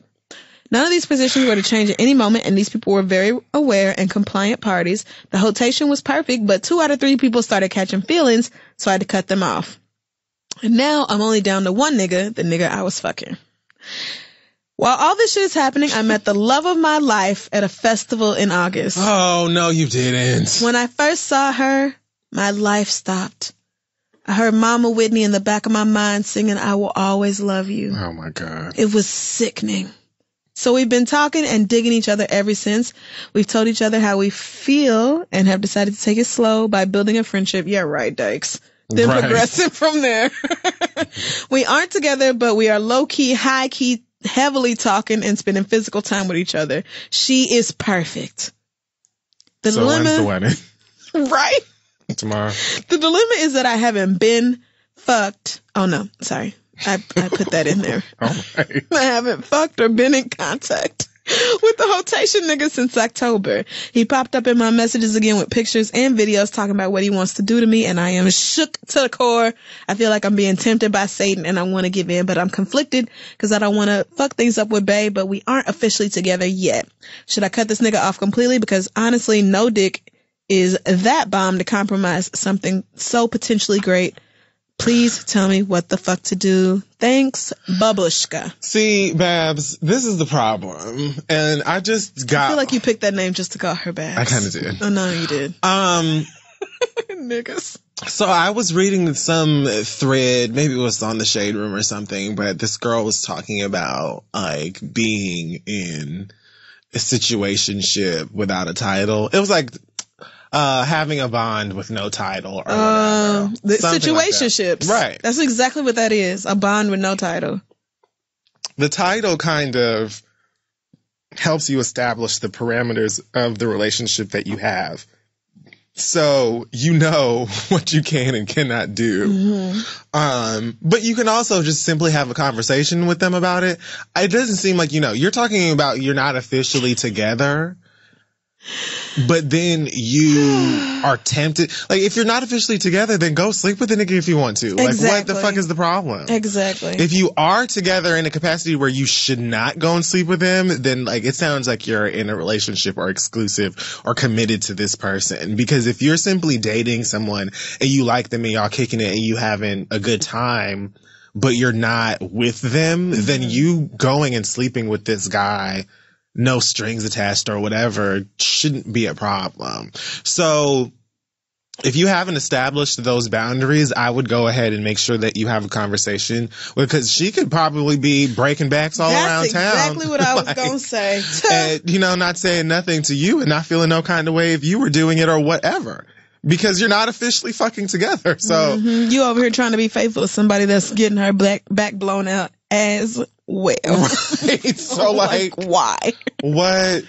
No. You need to have a chat about that. I think if you're not with this person, then I would just go and get what you need. Yeah. And continue dating. If you know that that's not something that you need to be doing because it would either hurt her or hurt you or just the status of the relationship, then don't do it. But it doesn't sound like you cannot. I don't understand. Yeah, I think to be completely unproblematic in this case, you probably need to like hit her up and be like, okay, is this the sort of situation between me and you where your feelings would be hurt if I went and got dug out? Like, just let me know. Like, would this hurt you if I was sleeping with somebody else or not? Because I think Are we seeing other people or no? Well, seeing other people and fucking other people is not the same thing. Not to me. Okay, yeah, I can see how that. So it's just kind of like, look, is this the sort of situation where you would be upset if I was fucking somebody else? Because if so, then we need to go ahead and make this official to where we are exclusive and we have that understanding with each other. But if not, and we still just in this situationship and we talking or whatever, I love the whole bullshit aspect of situationships. Then it's like, yeah, I'm gonna go out here and fuck this nigga and I don't see what difference it makes. Like, we're not together and that's our choice to do that. So I guess you could take our feelings into consideration, but if you just really want that dick, go get it. 'Cause you can. So I just don't see why you can't do it. You like, according to what you're telling us. Just do it. I mean, you can, but if you wanted to be like kind and take her feelings into consideration. I mean, yes, absolutely. I think you need to have that conversation regardless, because but like we're not I together. said, we're not together. Like I said, for all you know, she could be fucking whoever she wants to when she's not with you and not thinking anything of it. And you're the only one sitting here not getting no dick because you think that the situation is something else. You feel like this is your soulmate. So you just need to have that conversation for clarity, period. You met the love of your life at a festival. That is so gay. Right? I love my people. I mean, you might have. That sounds like something you would tell your kids. I mean, kind of. A little bit. I met your statty at during the SZA set at Afropunk 2017. That's probably something that actually happened to someone. Sure it is. And they probably have a baby already.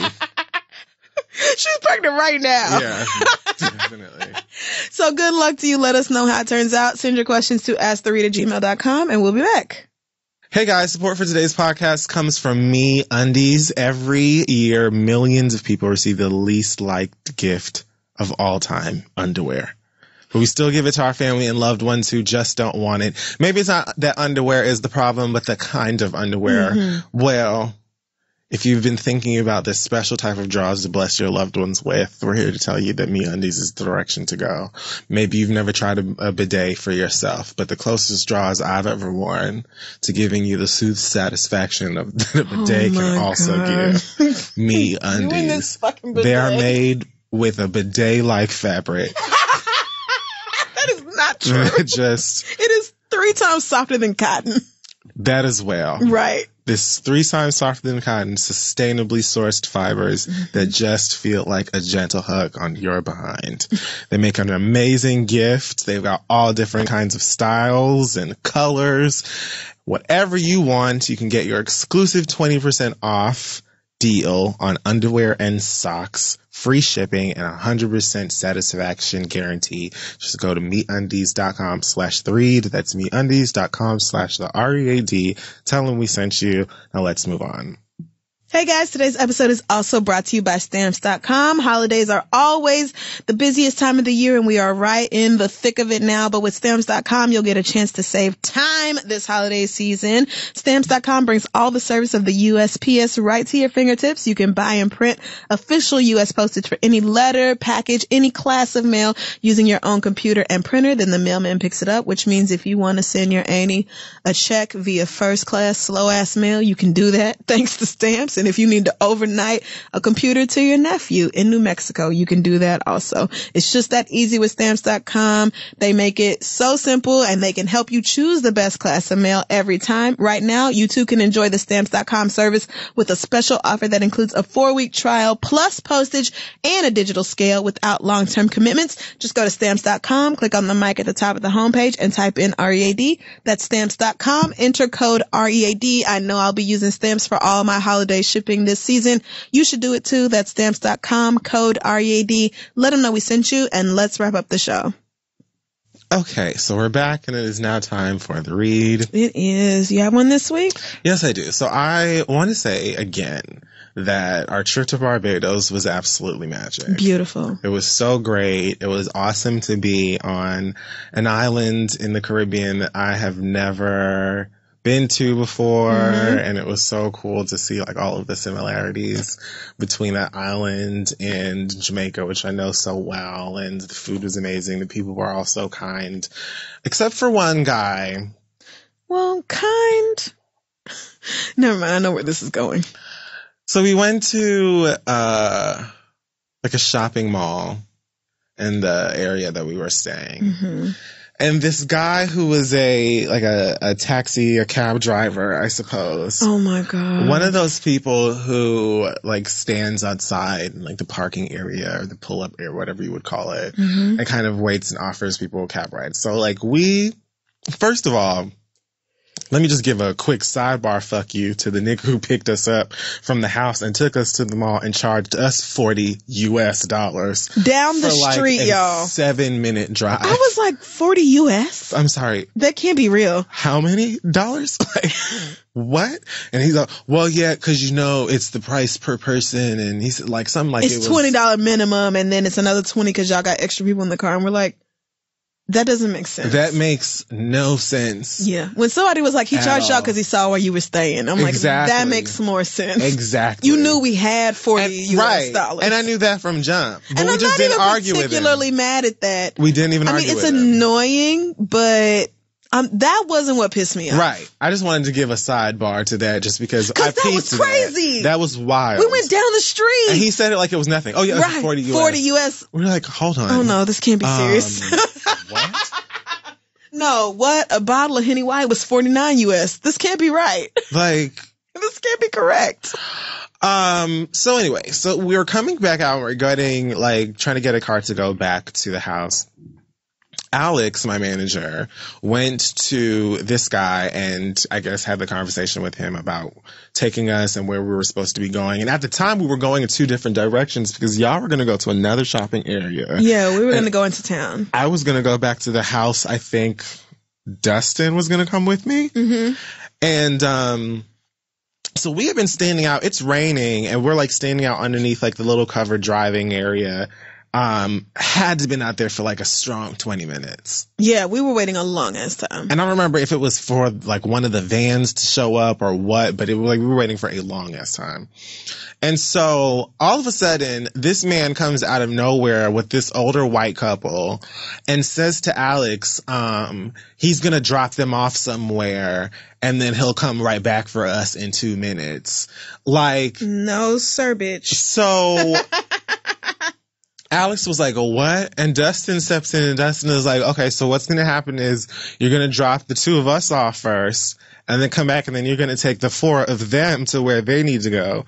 And then you can drop them off wherever they need to go. It's not going to be 2 minutes for them. Right. But basically they are going to wait. We have been standing here for over 20 minutes. Right. We are literally going right down the street. So even like, it just made no sense to anybody why we, after staying all staying there the whole time had to now wait for this white couple to go 2 minutes away. Like, what the fuck? You know where we're going. You know how long we've been fucking standing here. And we're paying to go to these places the same way they are. We have the same money that they have. So it was ridiculous to me. And I just wanted to say, like, it's unfortunate. Barbados, I'm not holding it against y'all or your island. They do it in Jamaica too. They do it they do it right here in New York. Right.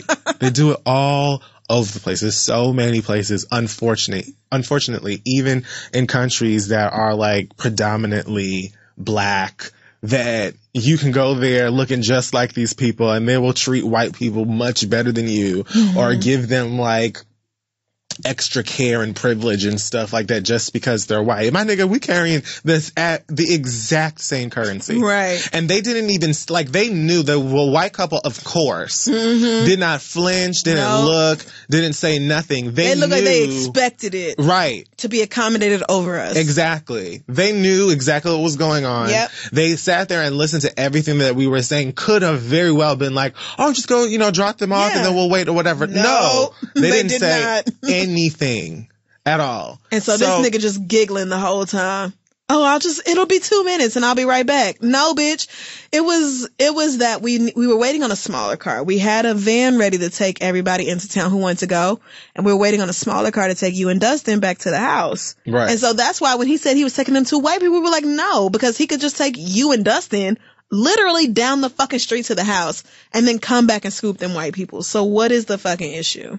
Exactly. Niggas. So it was just really sad and disgusting to see that, like, not only is racism something that takes place all around the fucking world, but there are literal black people in every corner of the world that will lift white people up to a higher standard than their own people just because it benefits them. So that was sad to see, and eventually, like, we all just got into the van and went the fuck home. I was like, I'm not giving that. I was over it. Like, I was over it at that point. I wanted to deck that man in his face so bad. I could not believe he really stood there, like, smiling, almost like we should understand. To say, like, we should just understand as niggas too. What? Bitch? But we have the same American money that they have, like, and we could so easily. You saw where we came from. We could so easily pay. Like, why? Why are they being prioritized over us when we've been waiting so much? Them white people literally walked up the mall and the man was like, oh, can I take you somewhere? Like, it was nothing. Like, it was nothing. You seen us standing here this whole and we ass had already negotiated a ride. In the rain. Oh my God. But we were just annoying. Expected to bow down to them white people because we left. We left. We took somebody else. We took a different cab altogether because that was trash. So, fuck you to that guy. I don't know what the fuck he thought, but he thought incorrectly. And it's just sad and disgusting that type of shit would happen. I don't even know what it is that you expect from black people that you would treat like that. But we aren't those types of black people. No. We're not going to be like, oh yeah, just go on and take Amy and Tad and we'll wait until they come back, until you come Although back. We've been waiting here. No, bitch. I said we sure the fuck won't. No, that was just wrong. So you just going to blatantly take these white people over us. Same number of people traveling in the car and everything. And I'm sure that we're staying closer than they are. I'm sure. Unless they're staying at Rihanna's house, they're not staying closer than we are. Because, honest to God, if it weren't raining, I would have just walked home. Yeah, I would have too, because it wasn't that fucking far. It wasn't that far. Right. I would have gladly walked, but I was so annoyed.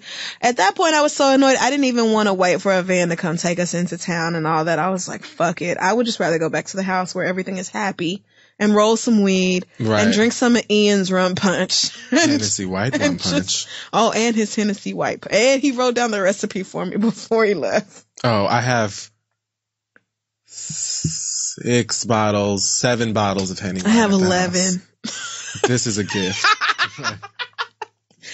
I'm infusing some right now. Y'all gonna be so mad when I have y'all over and it's like infused Hennessy White Punch for the holiday season. Oh God, it was so good. What a punch. That punch was so good. We were like, can we just have it at every meal? Can you just make it? Yeah. We'll have it at breakfast, thanks. We were like flipping shit over in the house. Like, I know we bought more Hennessy White coming in.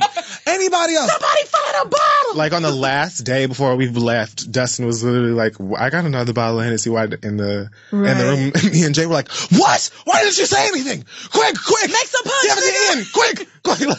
And rushed the bottle into the fucking kitchen like it was dying or something. Like, please, Ian, I know dinner's in 20 minutes, but please. He made another picture of that Henny White Punch before we left. And we got shit-faced. We did. And had it again the next morning. And it was still so good. Barbados was really perfect. And that situation with that nigga driving the cab was the only time I was annoyed. It was really the only thing. It was like, why act like this? That annoyed me. Right. The only thing. Why? It doesn't have to be this way. We have the same. It's not like you were giving us a free ride. We didn't ask for a discount or charity. We paid the $40, which was insane already. It's not like we showed up at the same time as them white people or just a few minutes before them. We had been waiting. Anything. We had been waiting out there rain. in the rain. Trash. Like, I don't even understand how you could have expected anyone to be cool with waiting. And he's just smiling at us like it's nothing. Like, we were supposed to just get over it. Nah, nigga, fuck you. There wasn't a day you was gonna get another dime, nickel, or cent out of me after that bullshit you pulled. I don't know what the fuck you thought. Well, yes. Well, that's my read. Fuck that guy. True. Fuck that guy. And in my read this week, I have a couple of fuck yous to go out as well. Remember when Terry Crews accused a white gay man of being sexually inappropriate with him at a party and all this, and he grabbed Terry's dick, which I'm sure many of us would like to grab Terry's dick, but we wouldn't do that because we are decent people with morals and values and would not violate another person like that. We just stick to our fantasies. I mean, in front of his wife on top of that, it's what the fuck is wrong with you? Anyway, his name is Adam Bennett. He is an executive at WME, which I'm realizing is not WWE, but he is he is a manager. Obviously, he manages or he reps clients such as Adam Sandler and Sean Levy. He was placed on a temporary sort of suspension type of thing. And you know what's wild about this? Like, over the past few months, we've been having this cancel white man moment, and everybody has been getting the fuck out of here. And honestly, I've been loving it. Really adore this concept. It's a never-ending story. Would love to see it just continue to roll like this. Let them all, Harvey Weinstein's ass resigned from the Directors Guild of America. We're getting all these white men, except Donald Trump. I mean, apparently, the fuck out of here. I mean, yes. So it's great. Except him. Everybody else has been fired, severely disciplined. WME's Adam Bennett is back at the company's headquarters after a 1-month unpaid suspicion, which is literally nothing when you are a gay white man in Hollywood who has been working as long as he has and has as much money as he has. He got to go on vacation. He got a 1-month vacation, honestly. I mean, he didn't get paid for that month, but most of us don't get paid when we take our vacation time. So it is what it is. But yeah, I just think it's real fucking suspect that of all the victims and all the people who have come forward, when a black man had the nerve to say, no, a white gay man did this to me, y'all put him on ice for a month, let a few more predators come out in the open, and then y'all let him slide right back in at work like nothing fucking happened. Fuck Adam Bennett and fuck WME for acting like Terry Crews is not just as worthy of protection as any other victim of sexual assault.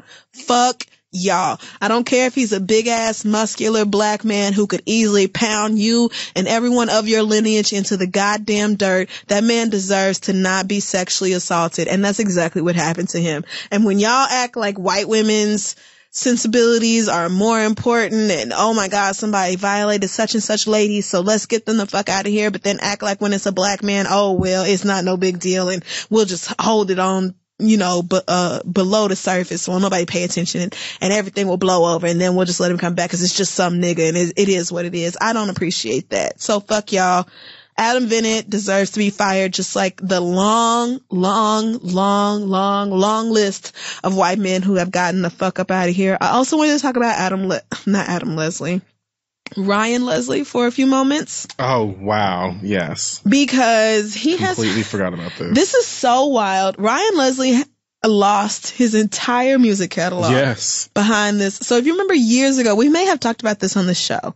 He lost a laptop and I guess he thought there was some music on it that he really didn't want to lose. He offered a $1 million reward and the man who found the laptop, Armin Augstein, was like, okay, well, here go your laptop. I would like my money. Mm-hmm. Which, I mean, I would say the same. What? But Ryan Leslie did not have the music. The music that he thought was on the laptop wasn't on it, so it was no longer as valuable to him as he thought it was. So he refused to pay the $1 million. Armin was like, bitch, you got me fucked up. Right. And has been fighting him in court ever since. And so a jury has found Ryan Leslie liable, and he has to pay Augustine $1.18 million in damages. But since Ryan filed for bankruptcy, he has had to give up the rights to all of his music, the royalties. Let's see. The two sides came into an agreement that calls for all interest in Leslie's musical rights and future royalty payments for songs he produced, wrote, or recorded. God damn. He will be entitled to receive up to $538,000 from the royalties, and if after 6 years Augustine has not earned at least $300,000, he maintains the rights until he hits that mark. And then Ryan Leslie will be granted rights back to his catalog. Well, y'all better start streaming Me and You. I was about to say, y'all better start streaming all the niggas that Ryan Leslie has worked with, because he's got a big ass debt to pay off. And this isn't even really a read. It's just like, this felt, you ain't shit. This felt like, oh my God, never offer a reward for anything. Or at least offer a reward that you can feasibly pay. If my laptop gets stolen, I'm going to offer you at the max $325 because anything more than that, and I might as well buy a new laptop. I can't offer you $1 million for my computer because first of all, I don't have it. But also my computer is not worth that much. Is it like $1 million worth of music? Well, I mean, maybe. If he really... What, did you have like a Beyonce demo on there? Who knows? I mean, he's worked with every damn body, so maybe he did. And maybe Beyonce was like, oh, your laptop got stolen? Oh, no, nigga. I don't play like that. So the whole thing was canceled anyway, but it was just like, maybe like Mariah Lynn or something. I feel for Ryan Leslie because I feel like this story has been going on for fucking ever. But damn, having to give up the rights to all the music that you wrote and produced and give all that money to somebody else for years, it just... Damn, it's fucked up, and I feel for him. And last but not least, I just want to say I don't want to say the worst flight experience of my life going to Barbados, because that seems extreme. But it was just everything I hate about flights rolled into one shitty flight. So I was in an aisle seat. That never happens. I always get a window seat. Oh, I was in an aisle seat too. I was in an aisle for the first time. Thankfully, there was nobody in the middle seat, so at least we didn't have that drama. But I don't care for being in the aisle because I like being at the window because I like to control the window shade, meaning I like for it to be down for the entire flight. I do not like the sunlight pouring in from the heavens. I like to close that bitch and close my eyes and go to sleep. Me too. So the girl in the window seat, very kind, I guess she's kind. We did not speak, but... She, I guess, wanted to see the scenery, and she had the shade open the whole time. And of course I can't, because of how I feel about planes and my seat on the plane, I would never ask somebody else to close the window shade. Right. Because if you ask me, I'm going to be like, no, if you wanted to close, you should have bought the seat. Right. So, no, the answer is no. So I left it alone, even though it was like, bitch, this flight is first thing in the fucking morning out of JFK. Who the fuck wants to deal with the sunlight? Like, we're all trying to go to bed, but I guess she was hyped to go home. Same exact thing I went through. It was so annoying. But in addition to being in the window seat and leaving the shade up, she got up to go to the bathroom twice. Now that is egregious. That is really out of line. If you are in the window seat, you are supposed to pee before you get on the plane and deny drinks and snacks. If you are the type who will have to pee within the rest of the flight duration. Everybody knows that. You are supposed to sit your ass in that seat and stay there. Do not bother me. One time, fine. That's all you have to do. Twice is ridiculous. Like, that is ridiculous. You need to sit in the aisle seat if you have to get up and if you have to get up and do anything on the plane. Like, that's just how that works. Because why are you over here where I have to get up and move so that you can get out? Why? It's just so simple. You just need to switch me seats because it's so annoying. But again, it's like, this is so frustrating. It's all the things I hate about flights. And it just makes me think about how every time I've sat in that window seat, I have deliberately used the bathroom before I got on the plane. Crystal, never bother anybody. Because I feel like it is putting flight, good karma flight, back into the world, right? I feel like if I behave in a way that I feel is proper on a flight, then that behavior will come back to me. But it did not on this flight to Barbados. The worst part, though, well, not the worst. Then it was an old man sitting in front of me who reclined his seat before we even took off, and the flight attendants wasn't like, you need to pull it back up. Like, it's not, you don't get to recline Right. it. They just let it rock, I guess, because he was like 99, which, whatever. I mean, whatever, Grandpa. But it was just like, damn, it's already no space. And then here you go, recline it. It's almost a 5-hour flight. Yeah, so that was annoying, but the worst part of that flight was getting up and going to the bathroom, because I'm in the aisle seat, so I can do that. Oh my God. I go to the bathroom. There's 3 bathrooms in, the poor section of the plane. And one of them is open. So the flight attendant's like, oh, you go in there. No problem. I walk in this bathroom, and when I tell you it was shitapalooza in that bitch, I don't understand how you do this. I cannot understand how this happens to a grown person on an airplane. My nigga, I open the door. First of all, airplane bathrooms, that's their own read. Because why are these bitches the size of a utility closet? Not even that. Why are they so small? It's like the average size person feels like this is a very small area where there's like no room to move. So God bless people who are like of any significant size, like width or height, because it just can't be easy to use the bathroom on an airplane. But I walked into that bitch and I saw shit on the toilet seat. I saw it on the toilet seat cover. I saw little shit remnants and paper towel fragments all over the place. I saw big gobs of shit in the airplane toilet bowl. Like, what the fuck did you eat at JFK before you got on this fucking plane, bitch? You should never eat anything that is going to give you the shits before you get on the plane. I didn't even...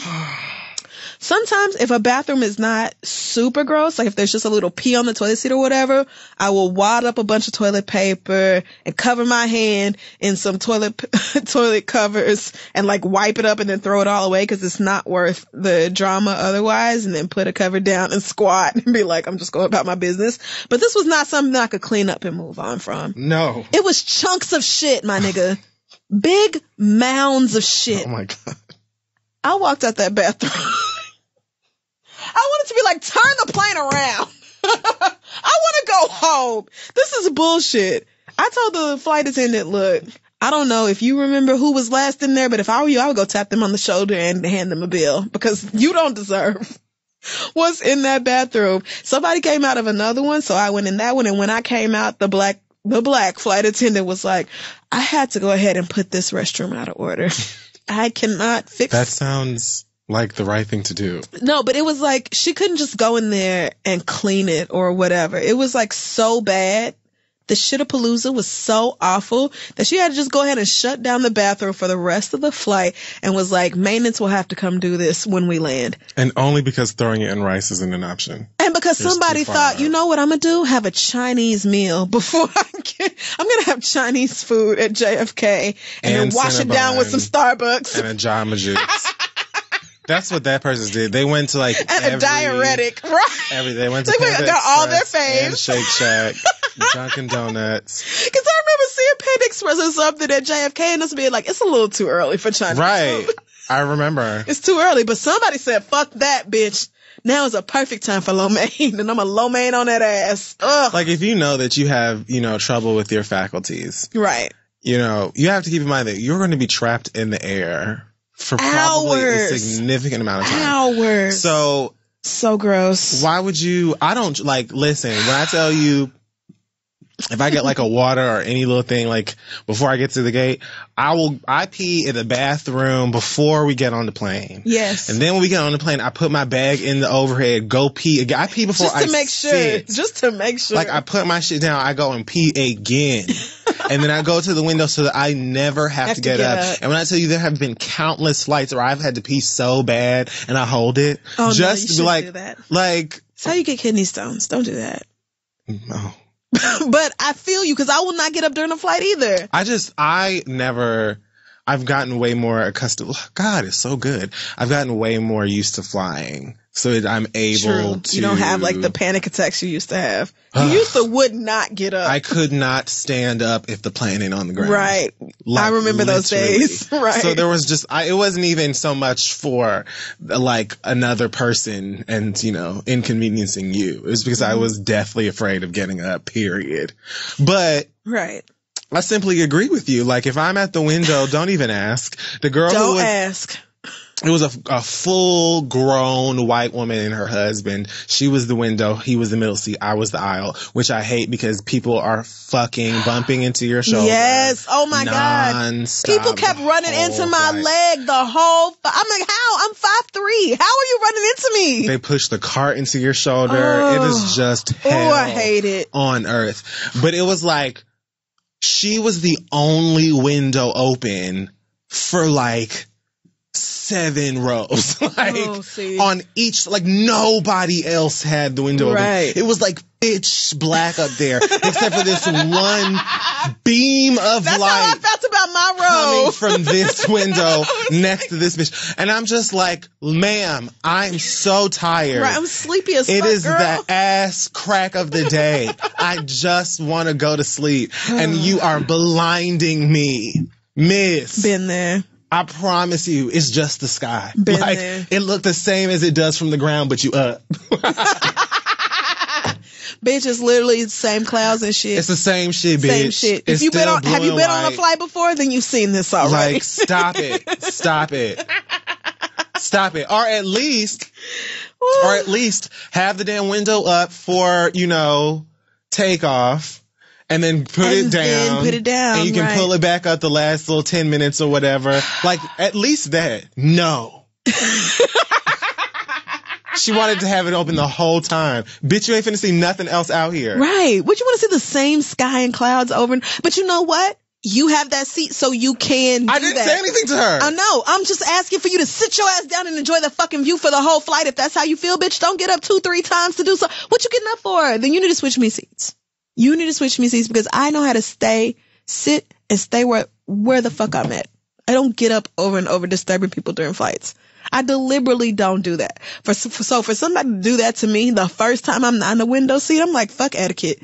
I'm never gonna sit still during the flight again. I'm gonna get up during every flight. Like, fuck it. No rules. Oh, the plane lands and I'm in row 28. I'm getting up as soon as it lands. Fuck y'all. I know it'll be 10 minutes before I get off this plane. I don't care. I'm just so annoyed. It's just, you can't escape it. It was everything I hated about a flight rolled into one flight, including Every shit. flight has, no, that is just gross. Crossing. Now, let's bring it. Dollops of feces? Who does that? In the fucking balls. Goes into a public, if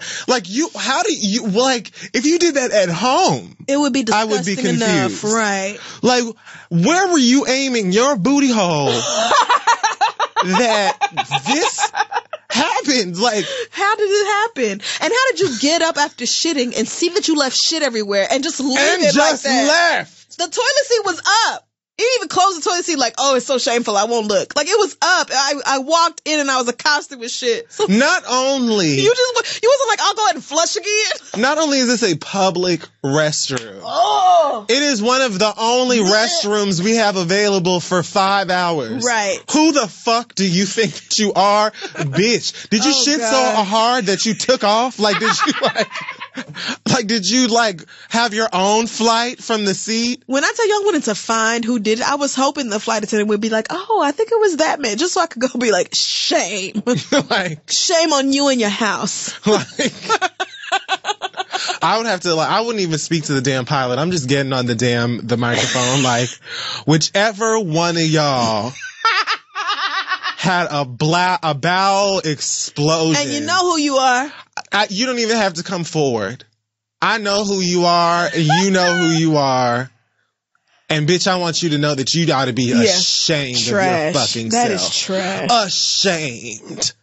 Think about that for your whole ass vacation or wherever you're going, bitch. That you lost it and didn't even have the courtesy to say something. Right. Because you know you did.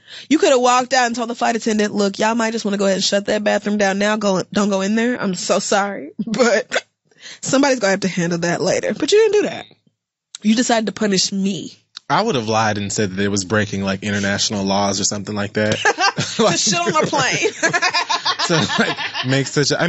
We found out when we got to the airport that it's illegal to wear camouflage. Oh yeah, you and Alex in your camo. Like, before we even got into the airport proper, this lady was like, you definitely gonna take them pants off, and you're gonna do it fast. Like, only the Army. I hope you got something to switch into in that bag, bitch, because you won't be wearing that. Even Alex is with her camo leggings and backpack. They were like, no. Oh, shit, I'm drunk now. I'm hiccuping. Right. So like a Tom and Jerry cartoon. Ooh, I definitely would have been like, whichever one of y'all shat all over the bathroom, the authorities will be waiting for you upon our arrival. Okay, so just be prepared. And the first bitch trembling, I knew it was you. Yep. You bitch. The first one to be like, but wait! Exactly. Like, yo, nasty ass. Go clean it up. All right, well, that wraps up this week's episode of The Read. Make sure you follow us on social media and check out our site, thisistheread.com. I would demand a raise. Okay. I would create a hashtag for justice. She was so gracious, too. I'm like, babe, it's shit all in there. You are not so nice? required to clean up. Like, no. I won't do it. No. Damn it. No. I'm going to hold my breath and try to get rid of these hiccups. I'm not doing it. Do you have any news this week? Yes, news this week. I should be giving thanks to... Always thank Delay. Okay, so thanks to all of my friends who came to Barbados with me. Oh, shit. Thanks to Ian and all of the staff at the Gardenia. Amazing people. New Orleans. I'm so fucking excited. Yes, this weekend. To come and see y'all this weekend. Oh my goodness, I'm just trying to think of how many praline I'm about to bring back. For real, smuggling it back like that damn Henny White. I was in duty free, like, how many bottles can I take? Right. Cause I just grabbed one or two. And then you left like two on the counter. Oh yeah. And you went to somewhere go Jade. Go, right. And so the lady was ready and she was like, so you're getting 4? And I was like, no, the other 2 aren't for me or whatever. And this guy who was also buying something, but he was clearly Bayesian. He was like, if you want 4, you can get 4. You want, however you want to buy or whatever, like letting me know, like, nigga, do what you want to do, my nigga. Like, I'm not going to let you go out like that. And I was like, wait, so I could buy all 4 of these if I want them? And she was like, yeah, if you want them. I was like, okay, hold on right there. Just give me Just 2 give seconds. Me a second. I was like, wait, what? Yeah. Box these shits up. Right. Box them up real fast. Real quick. At first she was like, it's a limit. The U.S. government will let you bring back 3 bottles per person. And then she was like, in reality, I don't give a shit. You can take as many as you want. And that's when I was like, well, clear out the shelf, bitch. Round these shits up. We going through customs. I got Dustin, Jade, Asante, all carrying boxes of liquor. Oh, thank you. He asked me, if I had the duty-free boxes in my hand, that nigga asked me, what do you do for a living? Oh, you're a comedian. You don't seem real funny. Damn, really? You got to download the mobile passport app. We zoomed right through customs. God damn it. Too late. Okay, so yes, New Orleans, the show is sold out, but we will see you guys on Saturday. And then, of course, Detroit. We will see you December 16th. That show is also sold out. Oh, my goodness. Shout out to Spotify. I was taking the... God damn it! This is what you get for drinking white people and you gave it to me.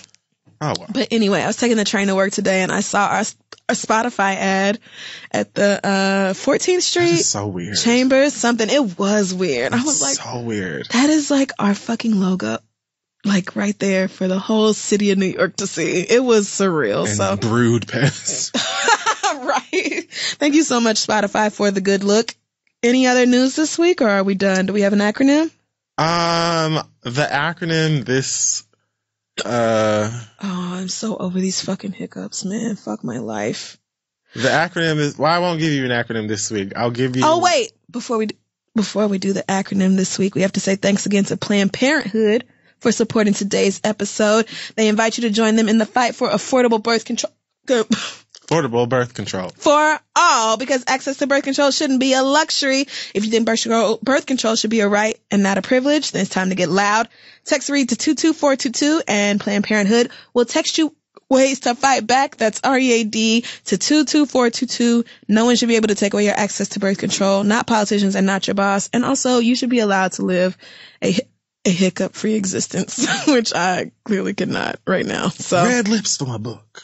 Oh, and I ordered my stunner, and I'm waiting on it to get here. And I need to finish Jennifer Lewis's book, but it's already amazing. Ordered your what? My stunner, my Rihanna Rihanna lip color. Oh, the red lips. Yeah, for Got everybody. it. Oh my God. Did you see, do you know who Ducky Thought is? Of course you do. Of course I do. She in that red lipstick. Link follows her. Oh my, shit, she probably follows Link. I mean, Link is a celebrity. That's one who really knows she's a bad bitch right there. She's so confident. I'm so proud of her. I'm done. I'm hiccuping all over the fucking place. I won't leave you with an acronym, but what I will say to you is to open your third eye. Because Earth is a program and it is a state of mind, and we're actually not really here. We're in the alternate zone where everything is upside down.